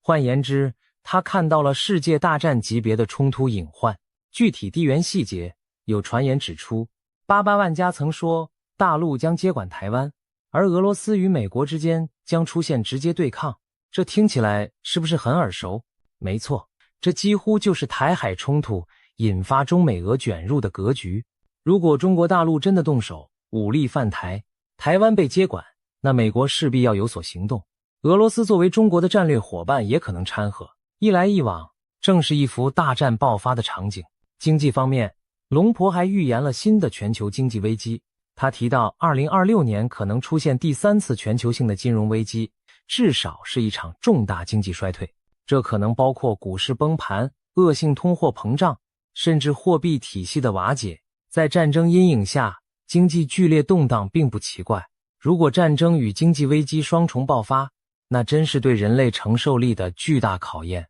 意想不到的事件。此外，巴巴万加居然还提到人类将在2026年与外星智慧生命有首次接触。他相信2026年11月会有一艘巨大的太空船进入地球大气层，人类可能因此与未知文明取得联系。这预言听起来颇为科幻，不过也侧面反映出他眼中的2026简直是灾难与歧视并陈，连外星人都可能登场的多事之秋。龙婆的预言已经很惊悚，但巧合的是，其他预言家给出的讯息和他的某些预测不谋而合。比如法国的著名预言诗人诺查丹马斯，有研究他的学者指出，在对应2026年的诺查丹马斯诗篇中，也隐约描绘出七方势力刀兵相见的画面，世界将有多个阵营陷入残酷厮杀，其中甚至可能包括台湾所处的地缘。因此，有人解读诺查丹马斯的预言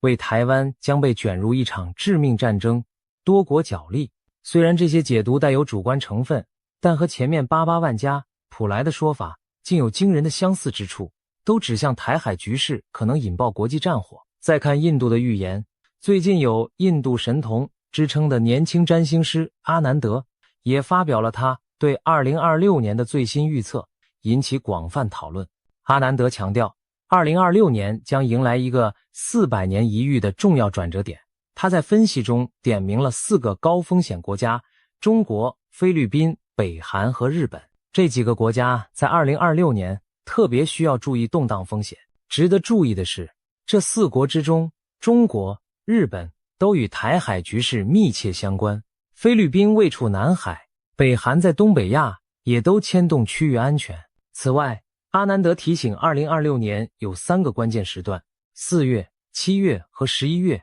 可能是局势特别动荡的阶段。阿南德的预言等于给出了时间坐标：上半年末4月，下半年中7月，下半年末11月。这与普莱的提醒和其他预言家的暗示隐隐形成某种呼应。普莱说上半年要小心，阿南德特别提到4月，而稍后我们将谈到的美国预言则甚至瞄准了一个更精确的时间点。总之，在这些不同文化的预言中，2026年都被描绘成一个暗潮汹涌、危机四伏的年份，无论是天灾还是人祸，大家都在敲响警钟。聊完了东半球的预言，我们再把目光转向西方。美国这边也有一位颇具话题性的通灵预言者，他的预见更直接涉及战争与瘟疫的细节。我们说的是美国弗吉尼亚州的退休警官马蒂·布里登 Marty Breeden。 马蒂的故事很传奇，他原本是一名普通警官，据称在一次濒死经历 NDE 之后，突然开启了某种异于常人的感知能力，开始接收到未来图景。虽然很多人对此将信将疑，但马蒂过去分享的一些意象有相当程度的应验，因此他在预言圈小有名气。而这一次，马蒂所看到的未来画面更加具体惊人。他声称自己清楚地看到了瘟疫爆发的时间点，也就是说，他不仅感知到会有大规模疫情，甚至知道大概会在何时降临。这点和普莱的预言形成有趣对比。普莱知道会有 X 疾病来袭，但没透露时间，而马蒂似乎把时间给补上了。马蒂到底预见了什么时间呢？根据一些转述，他提到2026年将出现一个最危险的月份。虽然他在公开场合没有明讲是哪一月，但不少分析者推测很可能就是今年春季某个时候，有人猜测是3月或4月左右，因为那往往是流感等疫情最容易蔓延变异的时节。而巧的是，这也落在前面阿南德提示的4月关键时段附近。如果真是如此，那么今年春天我们可能特别需要提防重大疫病的爆发。当然，马蒂的预言还不止如此，他过去在社交媒体上也曾提及一些战争与冲突的意象。有消息指出，马蒂曾暗示美国本土未来可能遭遇战争威胁，甚至本土攻击，而且全球局势会在短时间内迅速恶化。这些话没有得到官方证实，但在预言爱好者圈子里流传，引起不少讨论。如果把普莱、88万加、阿南德、马蒂这几位东西方预言家的讯息拼合起来，我们会发现一个可怕的图景。2026年前半段，世界面临着台海战端一触即发，瘟疫同步酝酿爆发的险境。战争与瘟疫这2大灾厄若同时降临，人类社会将承受前所未有的压力和混乱。而现在就有迹象显示，这一切并非空穴来风。最直接的迹象就来自目前的中国大陆。进入今年冬季以来，中国多地的流感疫情突然大幅升温，医院里人满为患。根据中共疾控中心自己公布的数据，今年的流感季是近4年来最严重的一次，感染率激增，而且许多患者症状来势汹汹，高烧不退，让人隐约觉得不同寻常。然而，更诡异的现象出现在去年11月底开始的夜空中。有报道指出，从11月下旬起，中国大陆足足有10多个省份的居民发现深夜时分天空中有大量无人机飞行。这些无人机通常在半夜3更出没，没有亮明标识，在城市上空反复盘旋，对着居民区喷洒某种无法确定的液体。这些场景被许多惊疑不安的民众用手机拍了下来，上传到网络上，引发轩然大波。试想，黑夜里，一架架无人机在头顶低空飞过，发出嗡嗡声音，然后洒下一阵阵雾状液滴，这是何等令人毛骨悚然的光景。官方没有对此做任何公告说明，因此民间流传着各种猜测。有人说，这可能是地方政府在偷偷进行防疫消毒作业，因为当时流感在各地爆发，他们或许用无人机空中喷洒消毒水或者杀菌剂，希望深夜作业不影响白天秩序。但也有人提出质疑，如果是正当的防疫消毒，为何不提前通知市民？而且中国从未大规模用无人机半夜全程消毒过，这种做法前所未闻。更让人不安的是，许多经历过无人机消毒的居民反映，在无人机喷洒之后，空气中残留一种奇怪的烧焦味，随后不少人出现了头痛、发烧、恶心等身体不适症状，而且这些症状持续了10多天，仍未痊愈，比一般流感还缠人。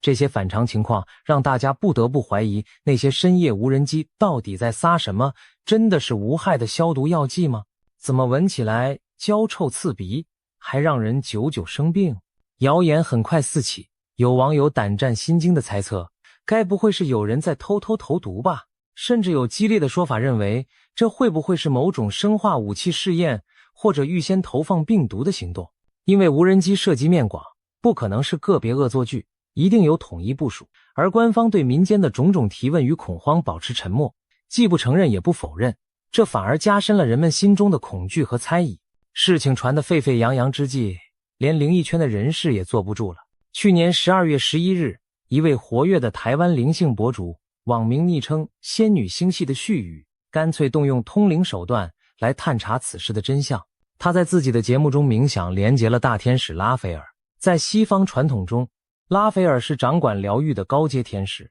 如果涉及疾病瘟疫，他或许最有发言权。这位博主请教拉斐尔，那些深夜无人机喷洒不明液体到底是在做什么？根据这位博主之后的转述，大天使拉斐尔给出了相当直接而惊人的回答，本质上这就是一场可怕的生化攻击。拉斐尔表示，在那些无人机喷洒的液体中含有经过人为改造的病毒成分，不是天然产物，其目的就是提高病毒的致病性与感染力，让更多的人容易生病且更难痊愈。也就是说，有人在散播让人久病不愈的东西，而这种恶意行为显然违背天道，难怪会惊动神界来揭露。拉斐尔还进一步指出，当前整个地球正处于一个极其关键的转折期，特别是从2025年到2027年这3年，而最近发生的这些骇人事件，如深夜无人机、生化疑云，都和中国在此刻所面临的命运转折高度相关。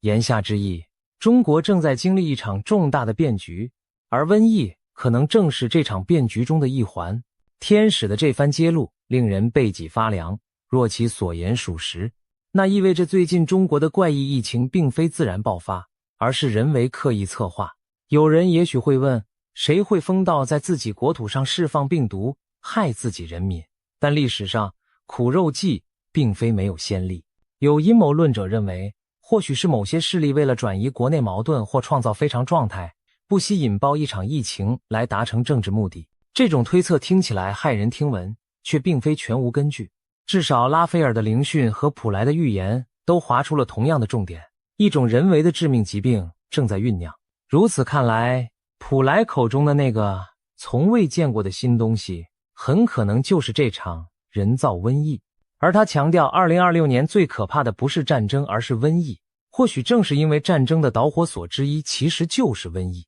想象一下，如果在社会陷入瘟疫肆虐的混乱时，中共当局会作何反应？历史告诉我们，集权政府往往会选择对外挑起冲突，以转嫁危机。所以一旦国内问题压不住，台海局势反而更危险。对内用瘟疫控制人民，对外用战争激发民族主义，可能就是某些人的生存策略。现在我们把目光再度投向台海局势本身，毕竟我们的影片标题就直指这一点。3个月内 C 国 T 国开战。前面综合各种预言已经看到，台湾确实被多方点名为可能发生大事的地区。那么究竟有多大的概率在短期内爆发两岸军事冲突？在这方面，来自英国的预言家克雷格·汉密尔顿·帕克给出了一个极具戏剧性的剧本。帕克是当今欧美颇受瞩目的预言家之一，他曾成功预言川普当选、英国脱欧，甚至俄乌战争等，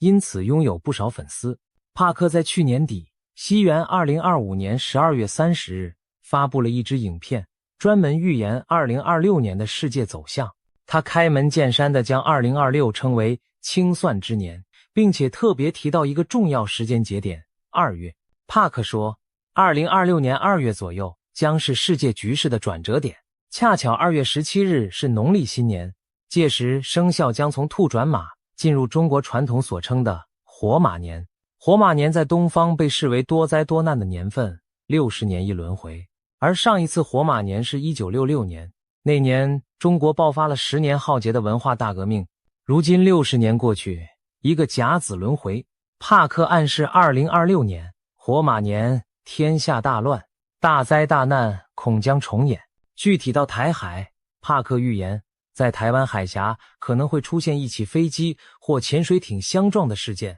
从而引发战争。这个细节非常生动，一下就让人脑补出紧张画面。也许是一架飞机在台海上空遭到击落，或是一艘潜艇在台海水域发生冲突，这将成为战争的导火索。帕克进一步说，日本也会被卷入这场冲突，这点与普莱提式的这国有难不谋而合。这国及日本很可能因同盟关系或地缘因素而介入台海战事。如果台海真的开打，帕克对后续走向的预见更加石破天惊。中国将在这场战争中遭受重创，经济崩溃。他甚至预言，中共最高领导人将因此下台，随后整个中国会分裂成许多小国，最终这些地区会像欧盟那样组成一个联盟式的新国家，实行民主制度，边界开放，人们可以自由交流贸易。一言以蔽之，帕克看到了中共政权在战争中垮台，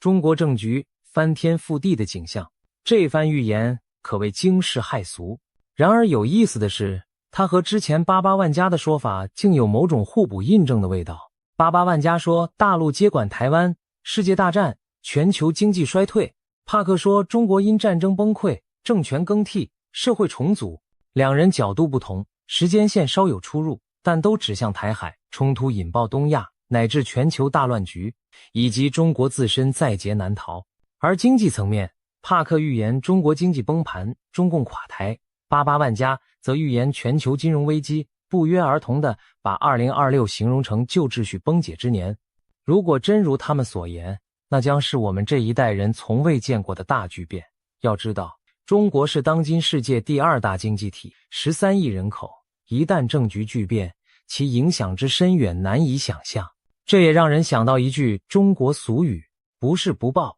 时候未到。或许多年的因果，诸多隐伏的矛盾，都可能在2026年这个清算之年集中爆发出来。谈到这里，许多人可能心情沉重，甚至有些绝望了。难道未来只剩战争、瘟疫、崩溃与混乱吗？其实，预言中的未来并非全然漆黑一片，有些预言家同样看到了一线光明。就拿帕克本人来说，他的特色之一就是预言灾难，但也预言希望。他在描绘完那些战争与动荡后，特别强调劫难并不可怕，因为大灾之后必有大福。他相信人类将从苦难中觉醒，在巨变后迎来新的繁荣与和平契机。帕克并非唯一持这种观点的人，印度的纳迪叶解读师们，帕克提到他曾去请教的印度预言家，同样一面预见灾祸，一面为世人祈祷，希望透过人类的努力改变未来走向。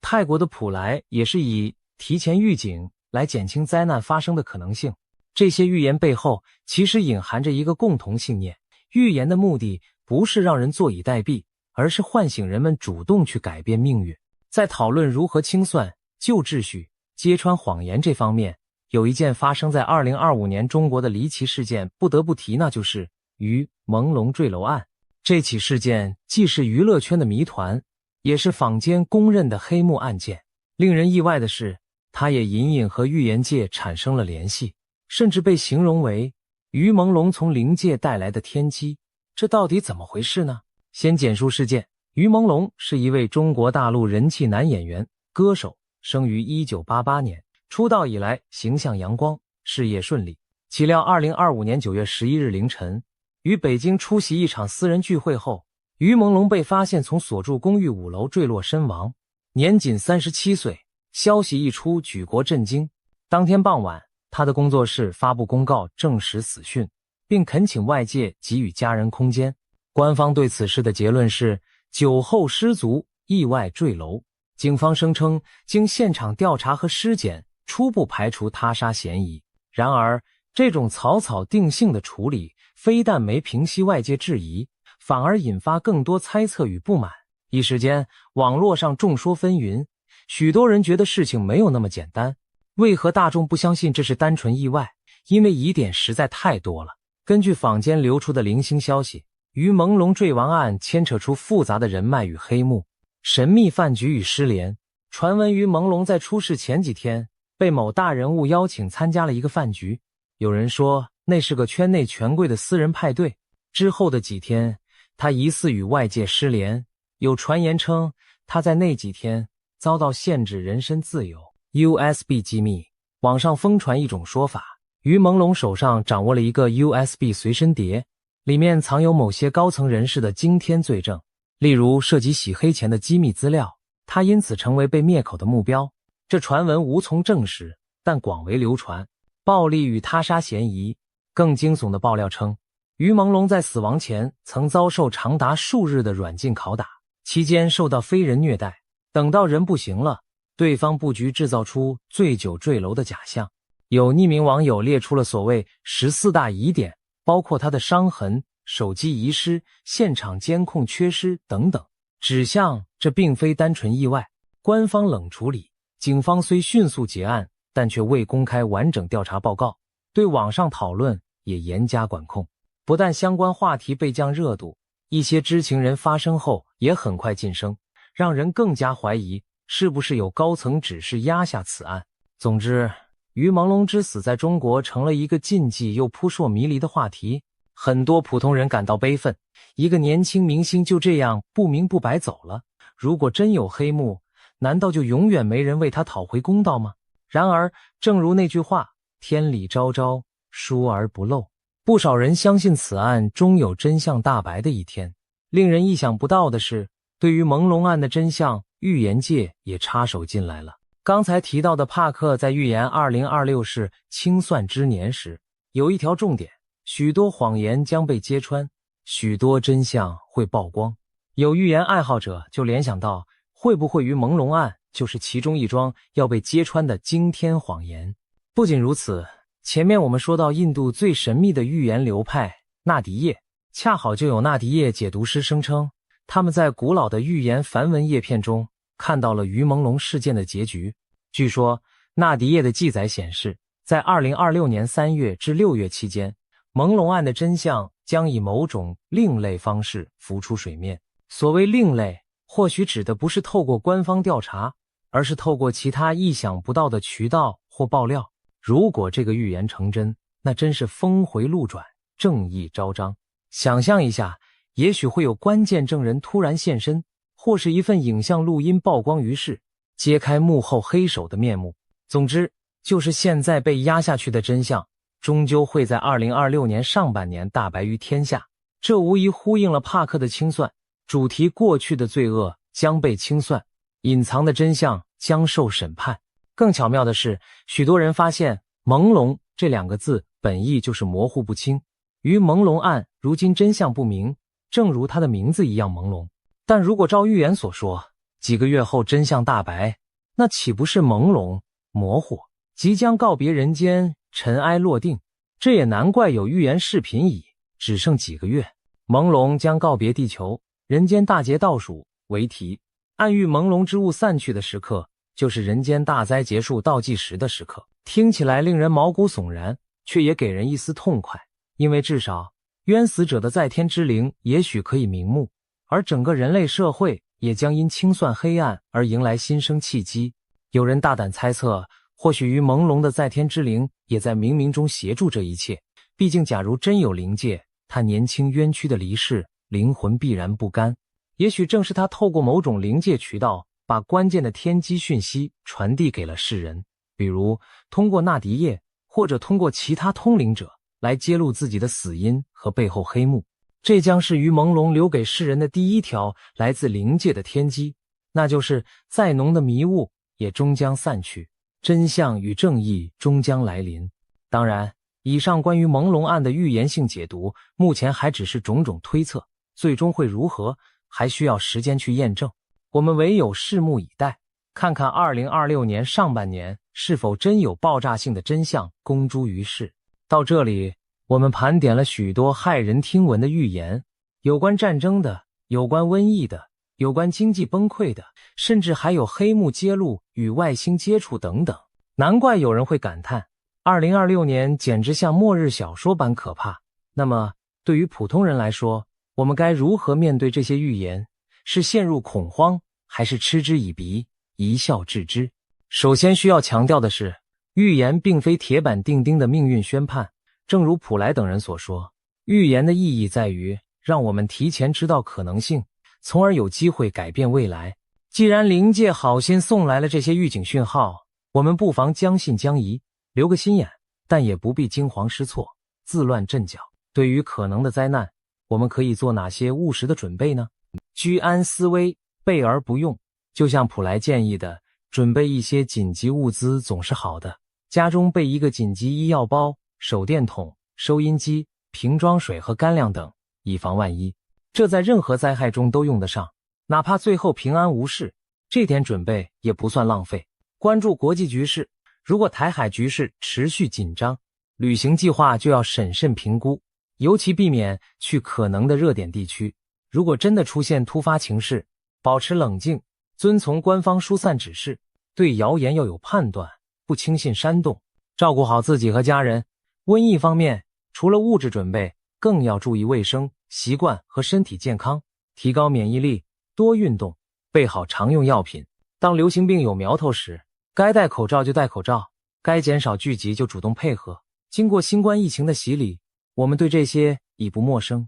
财务应对，面对可能的经济动荡，个人也可提早做好打算，例如避免过度负债，适当储蓄一些应急资金，不把鸡蛋放在一个篮子里等等，以免金融风暴来时手足无措。心态上也非常重要，既不可掉以轻心，也不必过度恐惧。历史上关于末日的预言层出不穷，但人类都挺过来了。许多时候，正是因为人们提前警觉，采取了行动，才避免了最坏的情况发生。就拿冷战时期来说，不也是充满世界末日核战的预言吗？但最终大家保持克制，世界没有毁灭。我们可以将这些预言视为对未来的警示，而非绝对的宿命。回到2026年的图景，或许接下来的日子，新闻里会充斥越来越多紧张的消息，这边战机擦枪走火，那边疫情卷土重来。但我们要记得，越是乱世，越要保持理性与善良，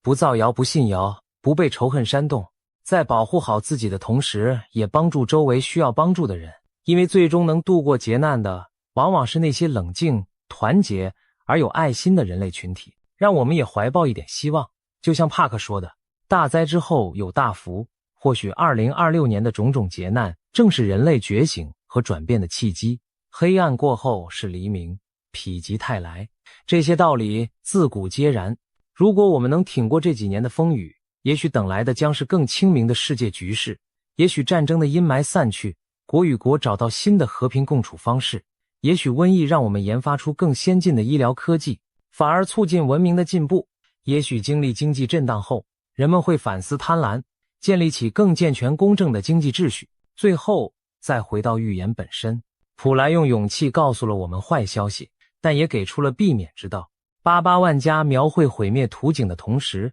也看到了人类探索宇宙的新可能。帕克警示大乱将至，但相信真相与光明会战胜谎言与黑暗。马蒂点出了危险时刻，让我们可以提早做好准备。纳迪叶视线黑幕毕揭，让冤魂终得安息。也许预言并不是要我们恐惧未来，而是要我们正视当下存在的问题，从而齐心协力去改变轨迹。2026年注定是不平凡的一年，战争也好，瘟疫也罢，亦或政治经济的大地震，都可能在考验着我们人类的智慧与团结。但我们完全有理由相信，人定胜天，积极作为就能化解危机。请不要忘记，我们的祖先曾熬过比这更黑暗的年代，而每一次灾劫过后，人类最终都浴火重生，文明之光依旧灿烂。让我们怀着谨慎而勇敢的心，迎接着充满变局的2026年。或许预言中的灾难会来，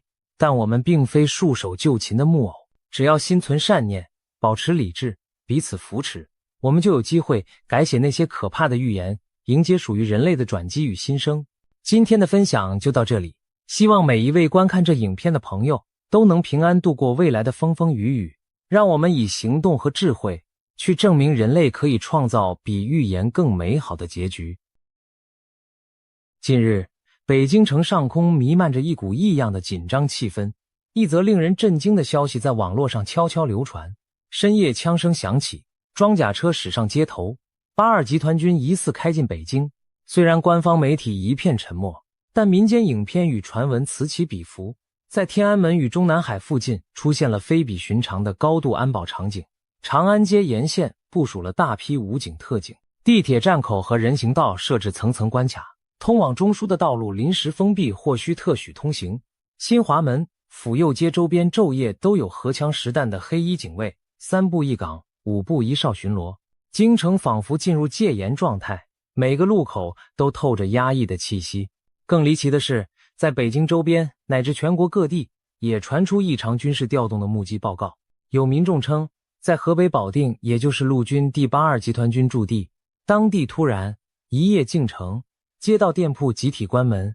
城市宛如封控，一切商业活动戛然而止。官方给的理由是重污染红色预警，但许多人怀疑这只是借口，真正原因是有大批军队连夜开拔进京。还有人在江苏徐州目睹成排迷彩军人手持长枪出现在街头。在天津则自26日起有大批军车上路，甚至高速公路临时只允许军用车辆通行。种种迹象令网友惊呼，难道真有军队兵进京城？是不是要抓人？政变反转了吗？一时间谣言四起，人人侧目。北京枪响的传闻迅速引爆了公众的想象。尽管这些消息无法从官方得到证实，但遮遮掩掩的非常态现象正映照出中共权力核心可能正在爆发一场空前的生死搏斗。这场传闻中的风暴核心人物直指习近平与他的军中宿将张又侠。张又侠是中共军委副主席、上将，曾是习近平父辈的老部下，向来被认为是习的亲信之一。然而就在2026年1月下旬，中共官方突然宣布，张又侠以及军委联合作战指挥部参谋长刘振立因严重违纪落马。在此之前24小时，二人还稳坐高位，但转眼便从官媒名单中蒸发。如此重量级的将领被闪电拿下，引发举国哗然。而伴随他们落马的，正是北京城内外那些异象和刀光剑影的传说。传言中，张又侠和刘振立并非束手就擒，而是与习近平展开了一场惊心动魄的角力。据网络疯传的说法，版本众多，我们综合几种流传最广的来看。会议埋伏，瞬间拿下。有消息称，张又侠是在81大楼参加一次高层内部会议时被当场带走的。习近平一方事先布下天罗地网，安保人员提前部署，张又侠措手不及。据说张又侠当时没有携带武器，随行警卫虽配枪，但未被允许进入会场。抓捕一声令下，现场安全人员一拥而上制服张幼霞。他身边的贴身警卫虽试图阻拦，但很快被压制。张幼霞见大势已去，并未激烈反抗，冷静地被带离现场。有备而来，警卫局夜袭。另一版本称，北京当局对张幼霞、刘振立的拿捕并非临时起意，而是密谋多时，选在1月19日晚的中央党校研讨班会议前夕动手。行动由中央警卫局执行，中纪委书记刘金国坐镇督战，在会场外部署了上百名特勤人员伏击。张幼霞只带少数几名贴身警卫前往，结果陷入重围被捕，其亲属当夜也同时被控制。据说当时张幼霞曾激烈抵抗，场面一度惊险万分，但最终寡不敌众就范，兵败京西，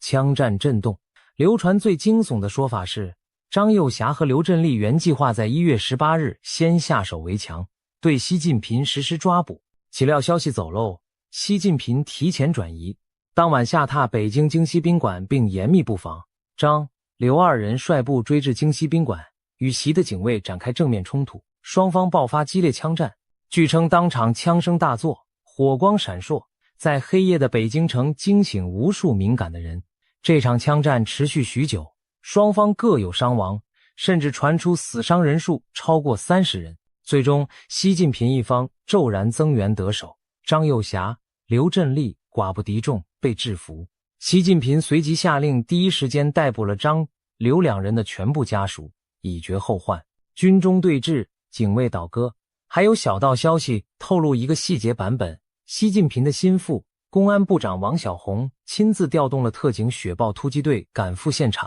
强势控制住张幼霞的武装警卫力量，避免更大规模交火。同时，各大野战集团军的军长们得知消息后态度冷淡，拒绝表态支持习近平，导致局势更加扑朔迷离。以上传言真实性无从考证，但每种说法都指向一个惊人的主题：中共最高层出现枪杆子对枪杆子的内战迹象。过去只在历史小说中才见的宫廷政变情节，如今疑似在现代中国上演，高层权斗已白热化到不惜动用武力的地步。北京惊传的枪响，意味着中共建政以来罕见的军中分裂正浮出水面。最引人注目的是关于82军入京的传闻。第82集团军前身是赫赫有名的38军，曾是中共中央的王牌部队，历史上与北京政局息息相关。它驻扎于北京近畿的保定，一旦发生变局，这支部队地理上最为便利，能够进京赶考。据盛传的消息，当张幼霞被扣押后，他在军中的嫡系部队保定的82集团军，在新任指挥官1等上将刘振立的秘密号令下，连夜拔营北上，开进北京城要擒王。此时，习近平原本倚重的中南海警卫力量，中央警卫局所属部队竟被命令解除武装换防，取而代之的是82军的官兵负责京西宾馆和中南海周边的戒备。也就是说，传闻中习近平的私人保镖被调包，如今站在中南海门口的守卫换成了张幼霞的王牌之师。这种惊天逆转如果属实，等同宣告习近平已经被架空或软禁，他所倚仗的中央警卫力量不再效忠于他。当然，上述情节更像戏剧般离奇，目前仅限于小道消息。然而，即便刨除夸张成分，我们仍可看到一些真实发生的事实。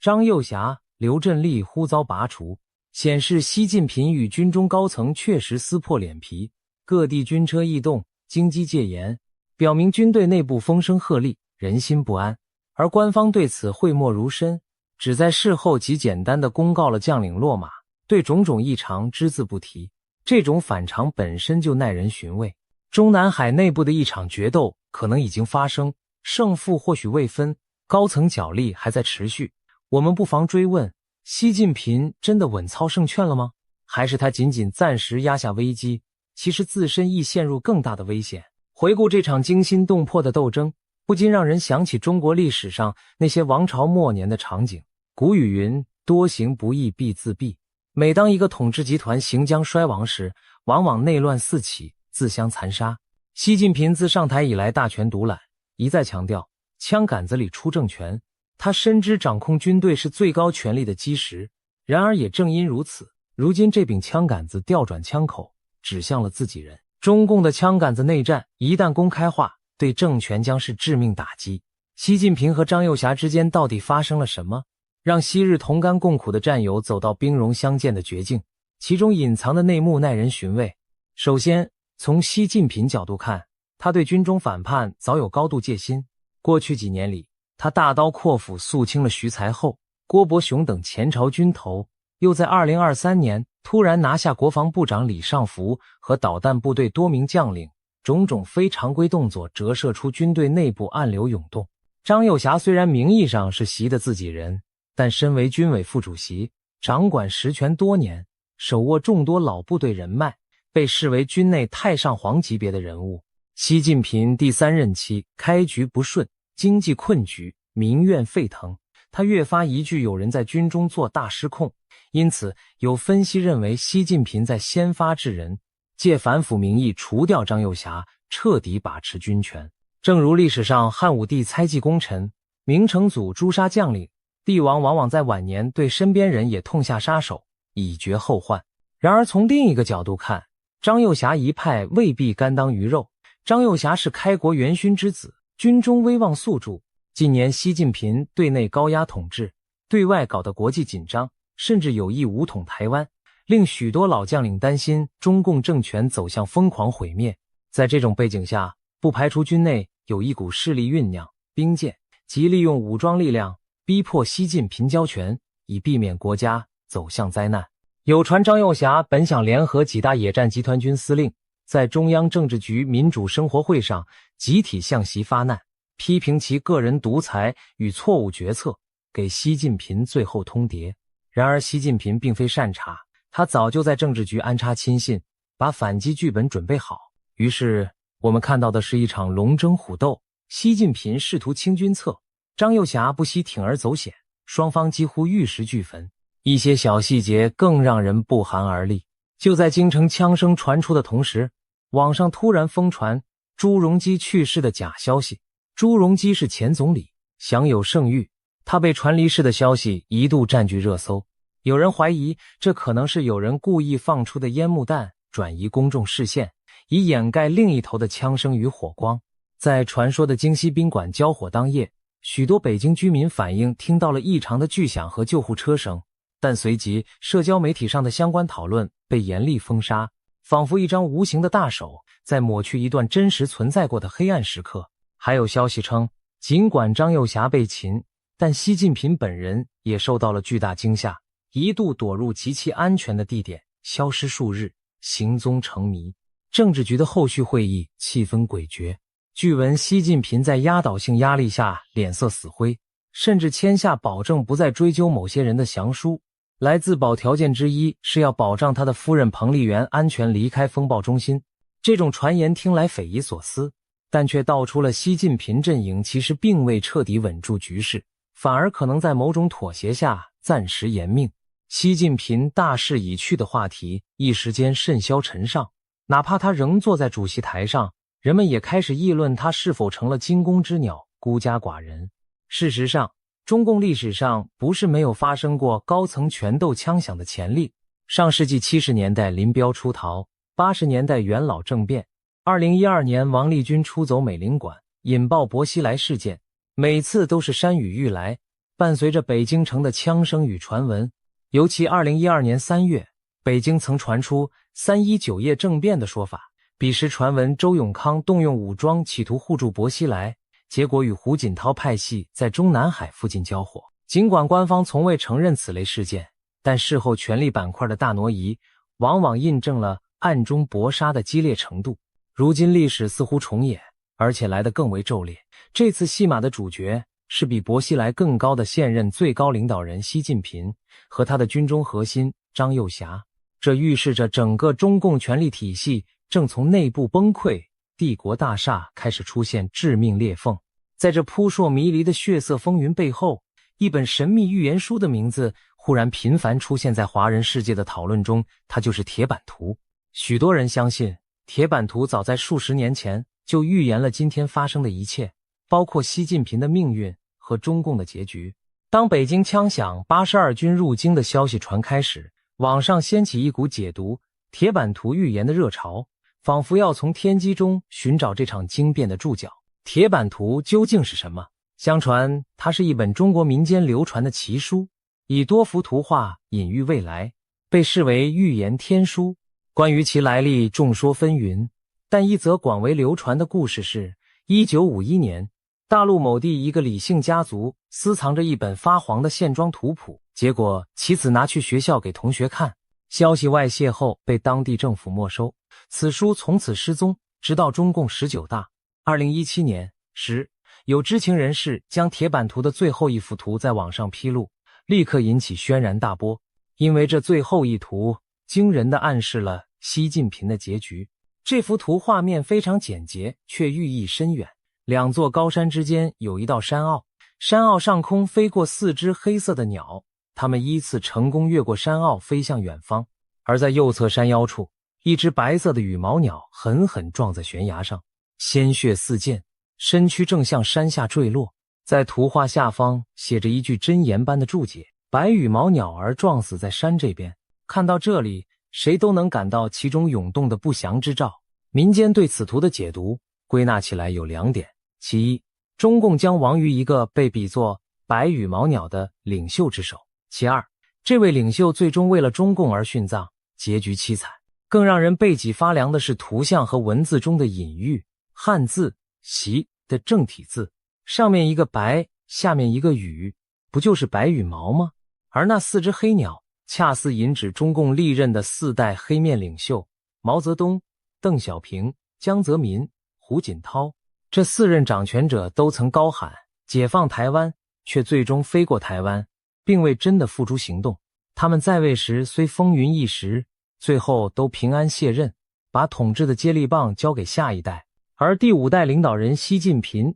图中的白羽鸟却将撞死在山这边。许多解读一致认为，山那边象征台湾岛或更高的权力彼岸，白羽鸟想要飞越过去，却半途撞山坠落，说明它无法完成飞越的宏愿，反而招致自身毁灭。这番解读与现实对照，令人不寒而栗。习近平上台以来，被视为有史以来最享议员、武统台湾梦想的中共领袖。他频频对台湾亮剑，解放军军机军舰日常对台高压，甚至扬言不惜一战。过去毛邓江胡4代，或因内忧外患，或因国际压力，从未真正跨出征服台湾的实质一步。他们就像那4只飞过山坳的黑鸟，终其一生只是在山这边盘旋。唯独习近平雄心勃勃要展翅一飞冲天，试图跨越历史的天险。然而依铁板图的预言，他的这次振翅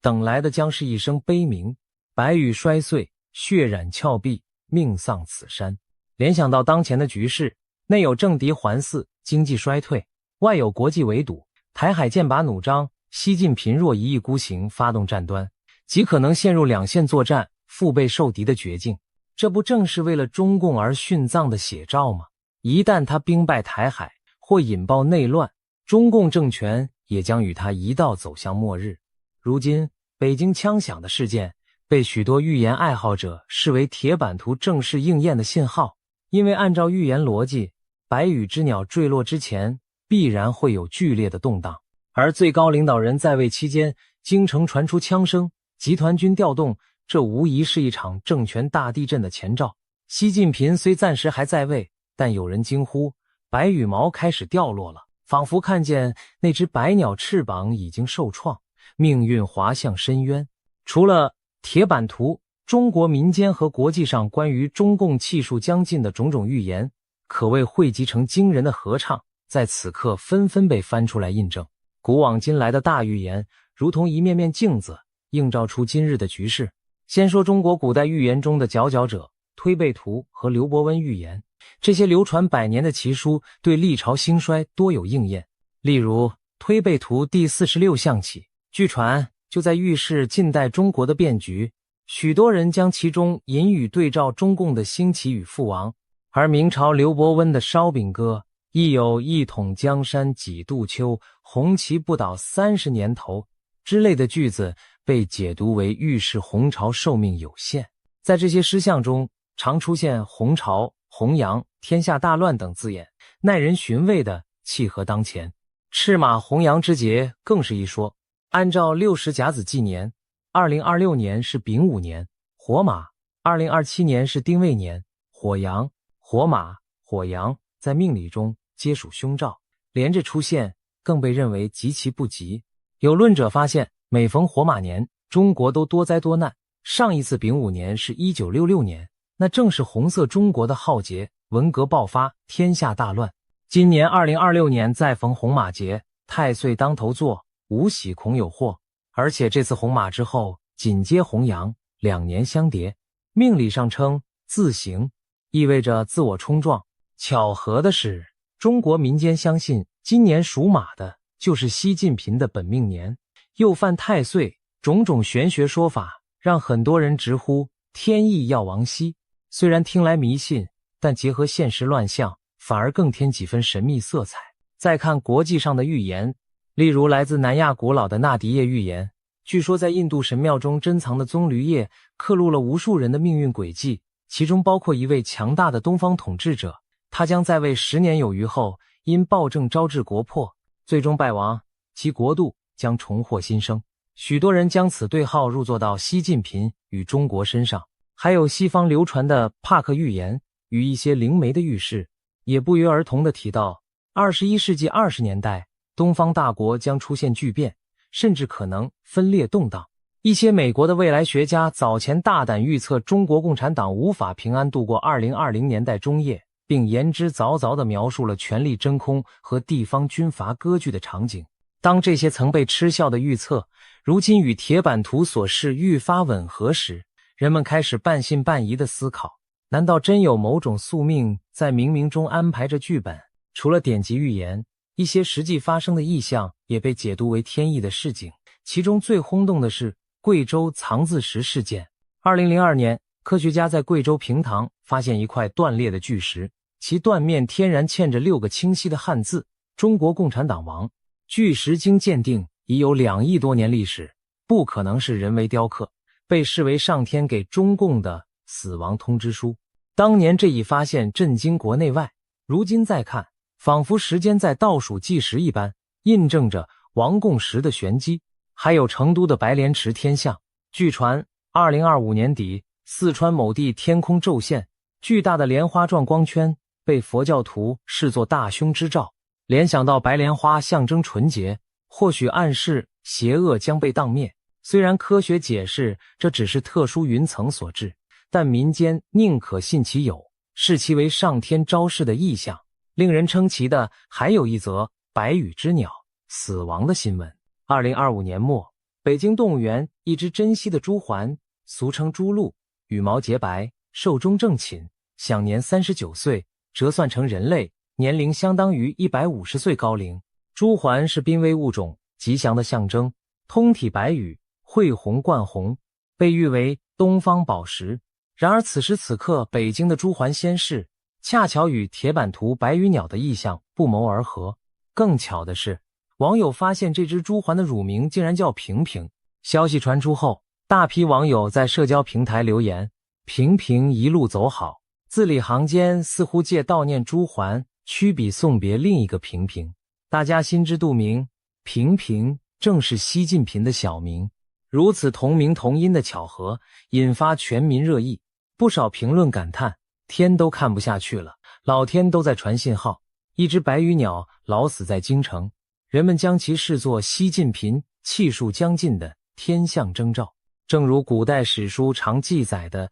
某某王朝末年白鸽投地而亡，这类瑞兽反常即是天下将有大变的象征。除此之外，甚至连一向被视为回避俗世的宗教人士也发出异乎寻常的声音。2025年年底，香港传出一段高僧开示影片，一位得道高僧在寺院讲法时毫不避讳地痛斥当今暴政，点名批评某领导人倒行逆施，逆天而行必有大劫，劝其悬崖勒马。现场香客哗然，因佛门向来不直接评论当政者，何况大陆红线严苛。然而这位高僧坦然表示，僧道亦怜民，佛祖亦怜悯，此子若不回头，苍生将遭涂炭。此言被广泛解读为宗教界对西的公开逆谏，连和尚都站出来警告，莫非真到了天怒人怨、人神共愤的地步？巧合的是，几乎同时在网络热传的一张照片显示，某地悬挂宣传标语时，将革除陋习的习字避讳改写成任字，生生变成革除陋任，仿佛暗指除。这些看似无心的错字引来网民唏嘘，难道连下层官员都在指桑骂槐？一桩桩巧合事件让整个国家处处弥漫着诡谲的预感，种种预言和征兆交织在一起，如同敲响的警钟，提醒着世人一个残酷的可能：习近平和他所掌控的中共政权或许正走在历史的绝路上。从天象到人心，都在酝酿着巨变的能量。对信者而言，这不是巧合，而是上天垂示的定数；对不信者而言，这也是民意与潜意识的折射。正所谓风言展书读，古道照颜色。千百年前智者们留下的谜语，如今在现实中慢慢解开。我们不能不惊叹命运的神秘。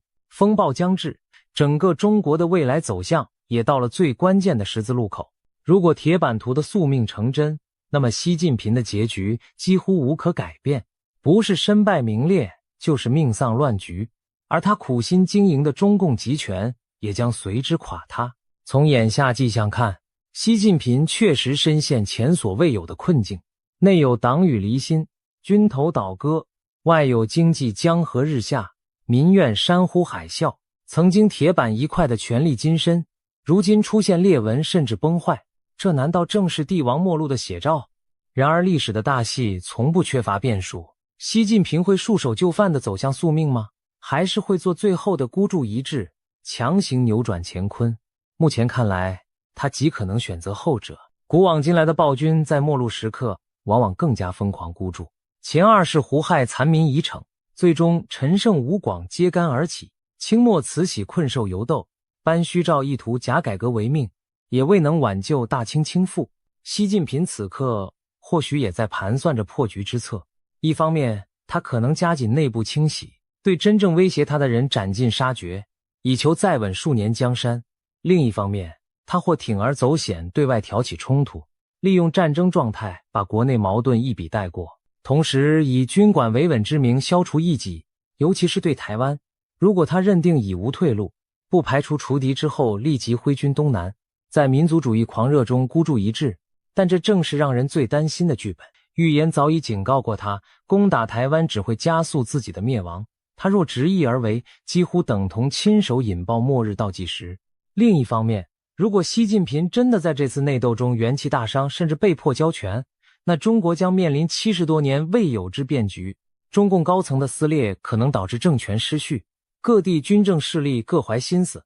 最坏的情况甚至出现军阀割据，天下再度分裂的乱世。一如100年前清帝退位后的北洋混战，或苏联解体时各加盟共和国独立，中国幅员辽阔，一旦中央权威崩溃，地方山头林立是可以想见的。其实不少外国研究者早已描绘过这样的画面。中共垮台后，中国可能分裂成数个自治区块，由不同政治势力掌控。传统上经济发达的沿海省份和少数民族地区都可能趁机寻求更大自主甚至独立地位，这对14亿中国人民和全世界都是巨大挑战和不确定因素。但是乱世之中也孕育着新生的契机。如果中共的专制统治结束，中国未尝没有迎来自由转型的希望。近来有观点提出，一旦习近平垮台，中国或会出现第一个临时过渡政府，甚至可能推举出100年来第一位民选领导人，带领国家重建政治秩序。听上去这很理想化，甚至令人难以置信。但别忘了，30多年前苏联解体前，也很少有人真相信红色帝国会在一夜之间崩溃，并诞生出民选总统叶利钦。然而历史就是如此奇诡，当巨轮沉没时，漂浮的木板上也许就站起了一个全新的舵手。中国近代史上，辛亥革命推翻帝制，声名初醒，内战后虽现集权，民间对民主憧憬却未灭火种。如果中共解体，那些流亡海外的民主人士，国内被压制的知识精英，或许能乘势而起，开启新的政治篇章。对此，许多预言也有隐约暗示。在赤龙红色中国倒下后，救世真主将出，带领东方走向和平繁荣。尽管这些话语带有宗教色彩，但对渴望改变的人们而言，不失为黑暗中的一束光明。回到眼前，我们正站在历史的关口，翘首以待。2026年开年不到月余，华夏大地已经风雷激荡。北京的枪声是真实枪弹，还是权力斗争的隐喻之响，已经不那么重要。重要的是，它敲碎了恐惧的寂静，让世人看清高墙内部也在颤抖崩裂。习近平能否逃脱悲惨宿命？从目前迹象看，他自己正一步步走进那张早已绘制好的铁板之图。除非他幡然醒悟，主动改弦更张，结束独裁，还权于民，否则等待他的很可能是历史无情的惩罚。然而，人算不如天算，天意难违。也许我们正见证着一场大戏的开端，一位白羽之王力挽狂澜，却终究改变不了大厦将倾。一个延续70多年的集权体制，在内外交困中迎来土崩瓦解。当枪声再次响起，也许就是落幕时分。而不论结局如何，对普通中国人而言，真正的新篇章才将开始，那将是一个充满阵痛却蕴含希望的未来。历史的巨轮滚滚向前，没有任何暴政能永远阻挡黎明的到来。正如古人所云，沉舟侧畔千帆过，病树前头万木春。或许只有经过这场宿命的激荡，中华大地才能迎来浴火重生的新晨光。现在我们屏息等待着，等待命运揭晓着最后的答案。一位美国的基督教预言家布兰登·比格斯 Brandon Biggs 在2026年1月发出强烈警告，他预言川普总统即将遭到刺杀，而且这场暗杀事件会引爆第3次世界大战。更令人意外的是，他说刺客虽然是俄罗斯人，但幕后黑手牵涉到法国总统马克龙和俄罗斯当局，美国将对欧洲展开前所未有的报复性攻击。美国和欧洲会兵戎相见吗？这听起来难以置信，但布兰登的意象细节惊人，我们不妨一步步来看看其中原委。布兰登·比格斯可不是无名之辈，他早在2024年3月的一段网络直播中曾预告，我看到川普将遭遇刺杀，子弹从他耳边掠过，许多人当时将信将疑。然而几个月后，震惊全美的事件发生了。2024年7月13日，川普在宾夕法尼亚州一场造势集会上真的遇刺，枪手突然开火，一颗子弹擦过川普的右耳，近距离掠过他的头部，震碎了他的骨膜。所幸川普仅受轻伤，特勤人员当场击毙了凶手。这起惊险的暗杀未遂，验证了布兰登的预言，细节之准确，令人啧啧称奇。连子弹掠过耳朵这种细节都不差分毫。由于有过精准命中的记录，布兰登的最新预言格外引人关注。2026年1月下旬，布兰登在一次直播分享中神情凝重地描述了他近日得到的异象。他说1月19日深夜，他正打算直播时，却忽然感到主的临在，耶稣的异象出现在他面前，对他说，今晚不要直播，我要你安静下来，我有话单独告诉你。布兰登惊觉事态严重，立即顺服停播。接着他声称从主那里收到了一则可怕的讯息，你的总统即将被刺客除掉，上帝警示他，这将是对美国的一场巨变，要他务必让整个教会为此事代祷。主还责备说，骄傲已经进入川普的心，川普听信了一些不敬虔的人的建议来处理国际事务，结果为灾祸开了一道门。布兰登明白，这一指川普在重返白宫后锋芒毕露，受到了全世界的瞩目和不少赞誉，逐渐有些自满忘形。他身边一些不敬神的人给了他骄纵强硬的策略，让他忘记是上帝拣选了他，并赐予他权柄。如果川普不赶紧谦卑下来，后果将不堪设想。布兰登接着描述了一连串令人不寒而栗的异象。在异象中，他看到川普正站在人生的十字路口，面临一个关于伊朗的重大决策。主一次次催促川普去按下按钮，仿佛暗示川普应对某个威胁采取果断行动，时间所剩无几。然而川普在意象中犹豫不决，似乎没有照着上帝的旨意行动。布兰登说，最终他看见川普按下了一个决定性的按钮，但那决定并非顺服神的指引。同一时间，他看到俄罗斯总统普京周围盘踞着邪恶势力，蛊惑着普京的心智走向升级战争的道路。空气中充斥着武器轰鸣的回声，而且不是普通武器，仿佛有非常规的大杀伤力武器即将现身战场。布兰登还看见欧洲大地出现成片新掘的坟墓，各国开始大规模征兵。那些经历过第一次、第二次世界大战以及韩战、越战的老人们掩面哭泣，不敢相信战火的梦魇将要重演。甚至远在东方的中国也卷入了这风暴。布兰登看到一艘艘来自中国的货船无法抵达，美国的供应链中断，医院医疗物资告急，食品供应链也崩溃了。整个世界仿佛被推向一场前所未见的全面战争边缘。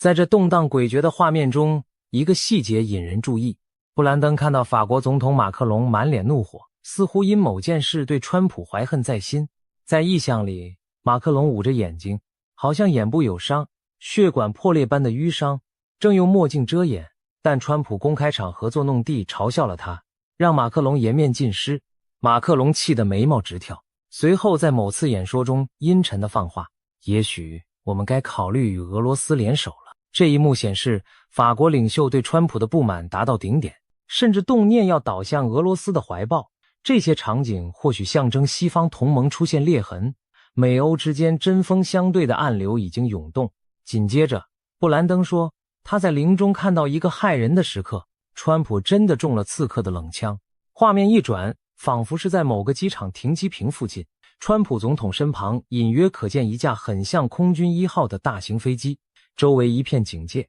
但危机竟然来自极远方的暗处。布兰登仔细描述刺杀的细节，远处地面上浮着一个全身黑衣的狙击手，黑色上衣和长裤，脚穿黑色军靴，头戴一顶特种部队常用的伪装帽，整个人趴伏在地面，如毒蛇般隐蔽耐心。他手中的狙击步枪巨大漆黑，枪口装有消音器，枪上架着高倍精确瞄准镜，甚至枪口还闪着红外跟踪的微光。那是一支大口径武器，布兰登形容口径达到50，可见火力惊人。只见这名刺客屏息凝神，透过瞄准镜紧盯着远方的目标。突然间，一声闷响划破天际，砰！布兰登惊呼，他亲眼看见那致命的子弹撕裂了川普总统的身躯，高速的弹丸几乎洞穿了川普的身体，血花迸现，场面惨烈无比。堂堂美国总统中弹倒地，特勤局人员一瞬间全懵了，他们四下张望，却根本找不到敌人来源，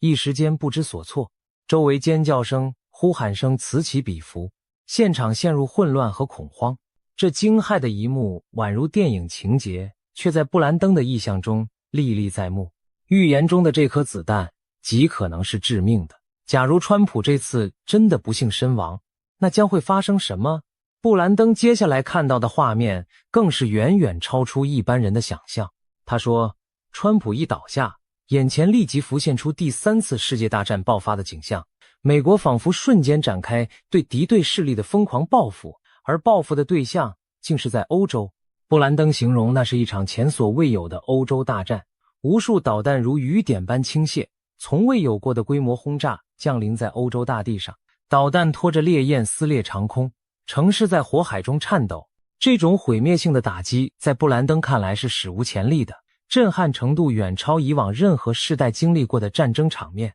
大地震动，万物仿佛哀鸣。布兰登甚至说，他感到整个国家和世界都为之颤抖，一切秩序都被撼动。这场毁灭性打击发生得非常快，非常突然，仿佛早有准备似的。为什么美国能在瞬息之间就对欧洲发动大规模攻击？布兰登透露了一个惊人的细节，川普早已设定了一项极端预案，如果他本人遭遇不测，美军将立刻以残酷武力进行报复。他的意向暗示，在川普的授意下，美国制定了某种玉石俱焚的报复机制，一旦总统被暗杀，美军无需等待冗长程序，就会自动对幕后黑手予以毁灭性打击。这或许解释了导弹与何以会在刺杀发生后立刻倾泻而下？布兰登说，他所见是一场动用了常规武器的狂轰滥炸，但规模和凶猛程度几乎等同世界末日，各种导弹、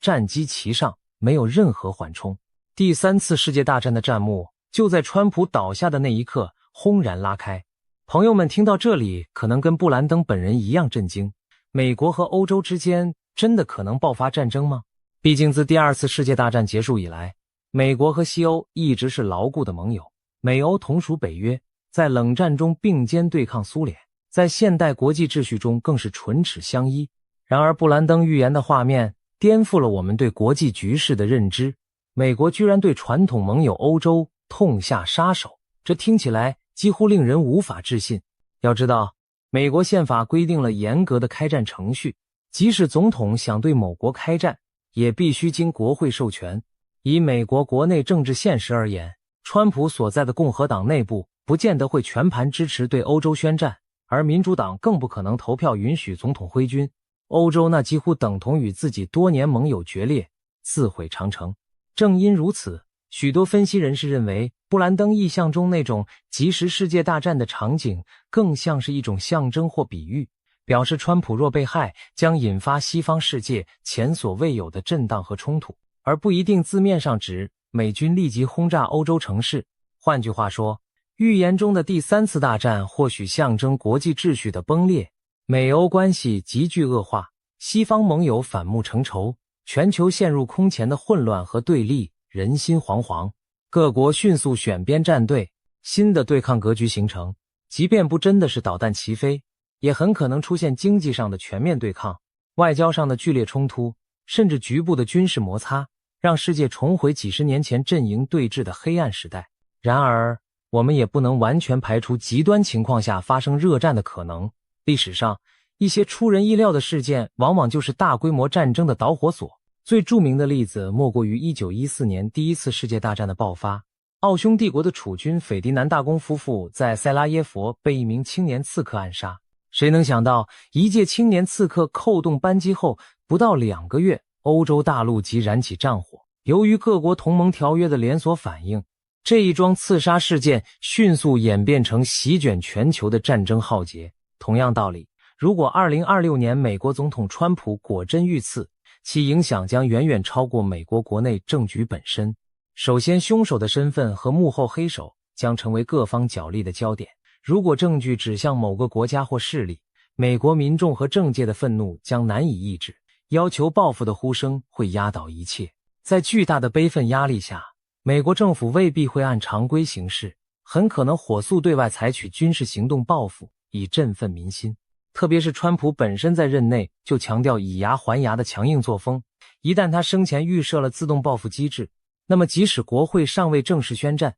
军方也许已经奉命行动。如此一来，战争就可能先斩后奏的爆发。那么，谁会是美国锁定的报复目标呢？布兰登的意向给出了线索，他明确指出刺客是一名俄罗斯人，但话锋一转，强调这并不一定代表俄国政府直接下令。他更看到法国总统马克龙暗中与刺客谈判，商讨对策，显示此人背后另有图谋，是马克龙和俄国某股势力的合谋。换而言之，预言揭示刺杀川普的阴谋牵涉复杂的国际黑手，并非简单的个人仇杀或恐怖组织行动。那么马克龙和俄罗斯政府为何要如此不惜代价除掉川普？这背后的动机需要仔细解析。先来看俄罗斯方面，从现实政治考量，普京现阶段其实没有明显动机去暗杀川普。川普在政治立场上相对其他美国政客，对俄态度算是友好。他过去曾表示欣赏普京的强势作风，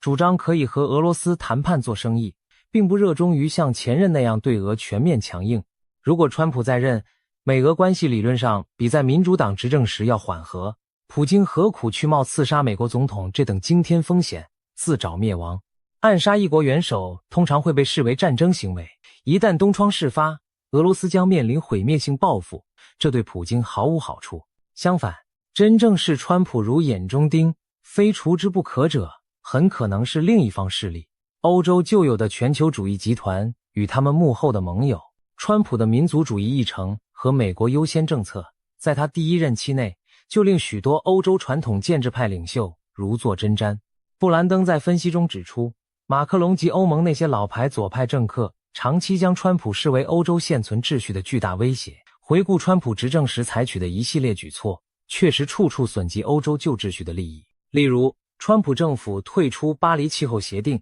动摇了欧盟极力推行的气候政策根基。他多次施压北约盟国增加国防开支，直接冲击欧洲各国的财政和安全观。他对欧盟国家祭出关税制裁，批评欧洲对美贸易顺差，打乱了欧洲经济布局。更重要的是，川普强烈反共，视中共为头号威胁，极力要求欧洲盟友与美国一同围堵中国。在川普压力下，欧洲各国不得不重新审视对华依赖，这动摇了许多欧洲既得利益者与中国之间的深层勾连。可以说，川普的路线若持续推进，将导致欧洲传统精英势力的权力版图剧烈改变。欧盟左派可能在内外交困中失势，欧洲的右派民族保守势力则受到川普鼓舞而崛起。对热衷推动欧洲一体化加全球主义的马克龙们而言，这简直是一场噩梦。因此，如果川普成功连任并强势推行他的新世界战略，最有动机拼死阻击他的恰恰是那些守旧的全球化势力，包括欧洲的建制派精英，隐然与之结盟的中共当局，甚至美国国内反川的既得利益集团。他们或许深知以选举或政治手段难以扳倒声势浩大的川普运动，于是铤而走险，图谋以极端方式做掉川普，来个永绝后患。而实施这一阴谋时，使用一个俄罗斯籍的刺客正可以一石三鸟。其一，将暗杀嫁祸给俄国，激起美国朝野强烈的反俄情绪，把矛头引向普京。其二，挑拨美俄关系，毁掉川普原本可能改善与俄交往的努力，让美国和俄罗斯这两个强权彻底对立，减少美俄联手对付中共或其他势力的可能。其三，一旦美国把怒火烧向莫斯科，欧洲表面上仍是美国盟友，甚至可以假意站在美国一边坐收渔利，但实际上却达成了除掉川普的目的，还成功地阻断了川普联合俄罗斯围剿中共的全球新战略。可以想见，北京当局和某些欧洲势力在地缘政治和经济上早已绑在一起，他们最不愿见到的就是美俄和解，一致对付中共。所以，这股全球旧秩序的力量有充足的动机密谋刺杀川普。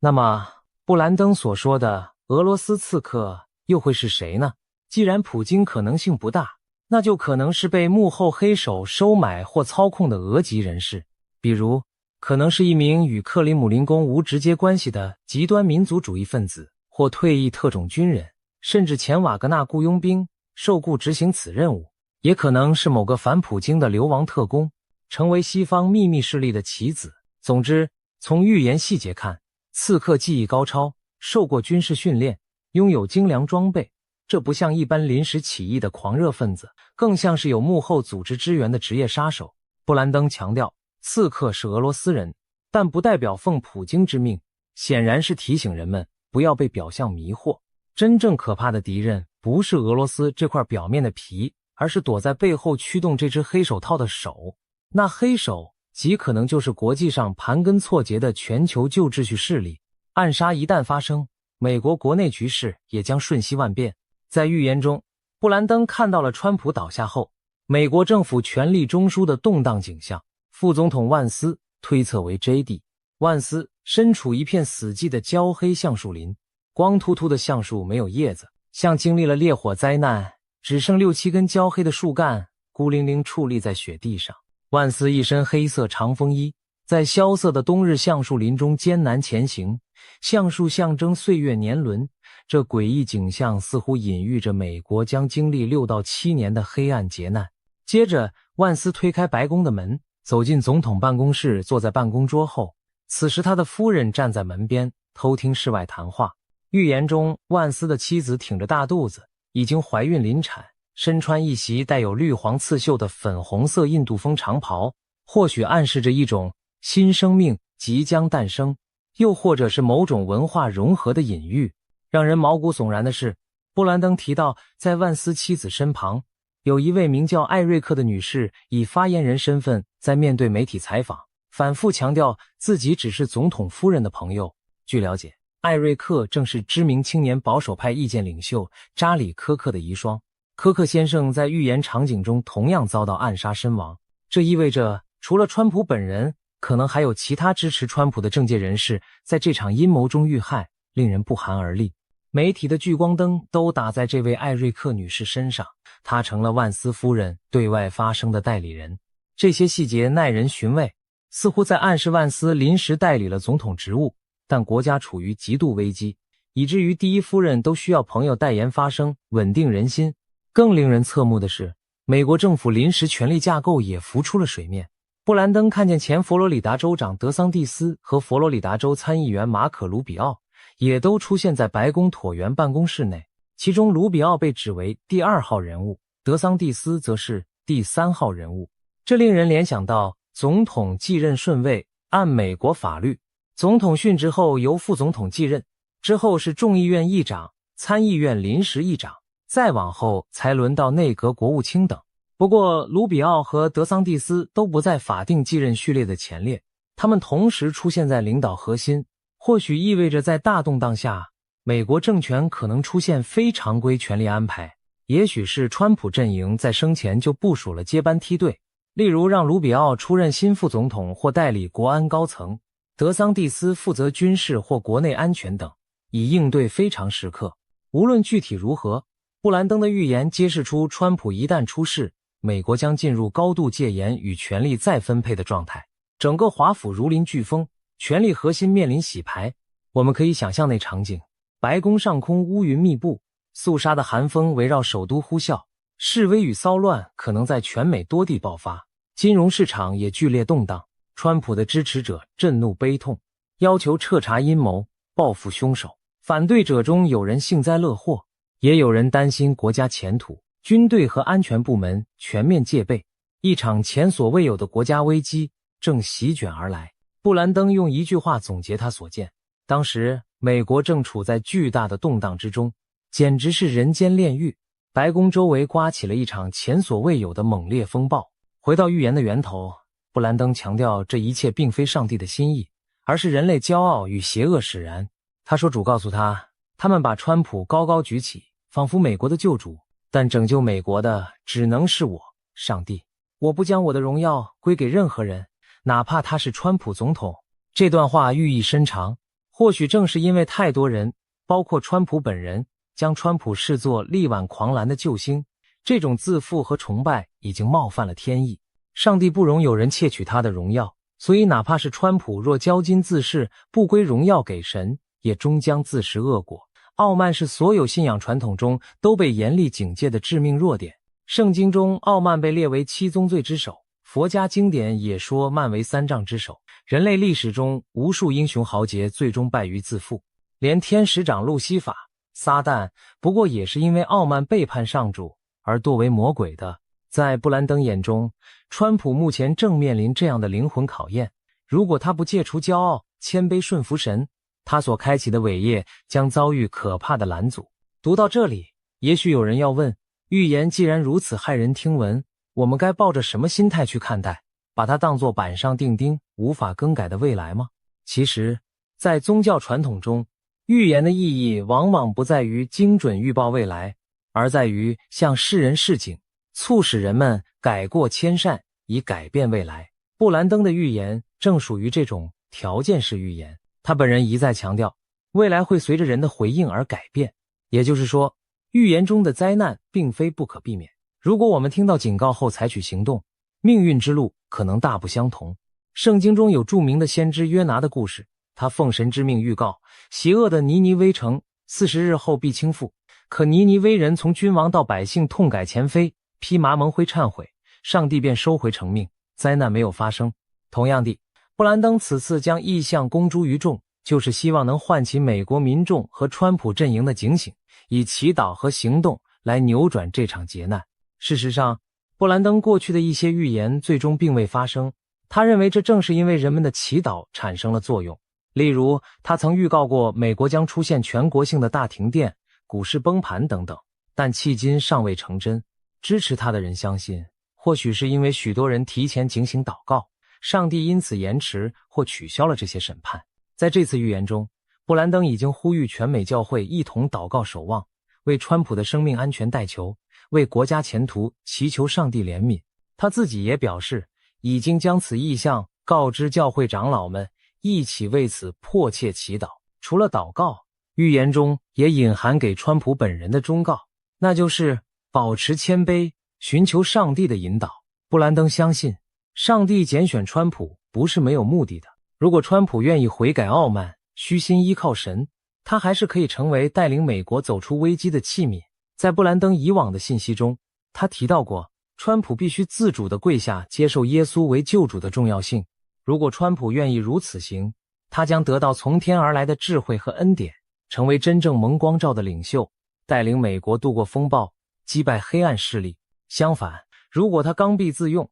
听信不敬虔的谋士，那等待他的就可能是布兰登意象中那条悲剧之路。值得一提的是，布兰登的预言并非孤掌难鸣，在东方世界也有类似的预警在回响。一位自称通晓灵视的华人预言家东方神官曾于2025年9月放出一段视频预言，西方的高龄已经宣布不再保护那位金发的西方大国领袖，因为他不听话，他的对手将不择手段对付他，所以这位领袖随时可能不存在，由他的替身来接管。而一旦如此，该西方大国内部将出现局部内战和重大天灾。这段听来神秘莫测的话，如今回看，难道不正是在暗示川普可能遭遇不测，甚至被替身取代的巨变吗？当时很多人听过只当茶余饭后的灵异谈资，但联想到布兰登的警告，不禁让人背脊发凉。两位风马牛不相及的预言者，居然都点出一位金发领袖可能突然被迫退出的情节，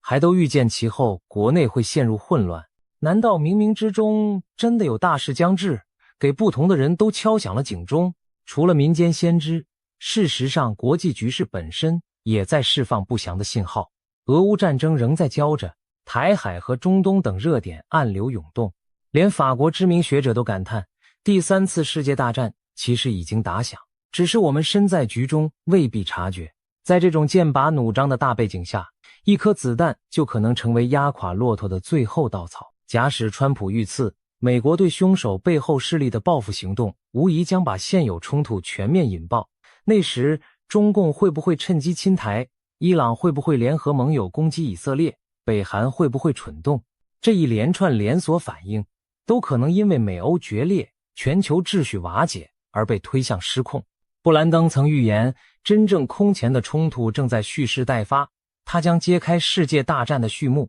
他甚至描述了中东叙利亚发射生化武器攻击以色列，以色列毁灭大马士革，以及土耳其号召阿拉伯联军入侵以色列等可怕场景。如果这些也在未来上演，那无疑就是第三次世界大战的全面爆发。这一切听来虽然恐怖，但也不是没有希望的转机。布兰登强调，在幕后黑暗中将有熊熊燃烧的信仰复兴之火。他看见一边是战争、瘟疫、科技失控等灾难酝酿，但另一边，上帝也在软化人们的心，一场前所未见的属灵觉醒正在酝酿。甚至一些好莱坞明星、科技巨头的灵魂都开始苏醒，投入这场对抗黑暗的属灵复兴。或许上天允许这些危机临近，正是为了击碎人类的傲慢与偏见，使更多人谦卑，寻求更高的意义。在大审判与大复兴的双重剧本中，人类其实握有关键选择权，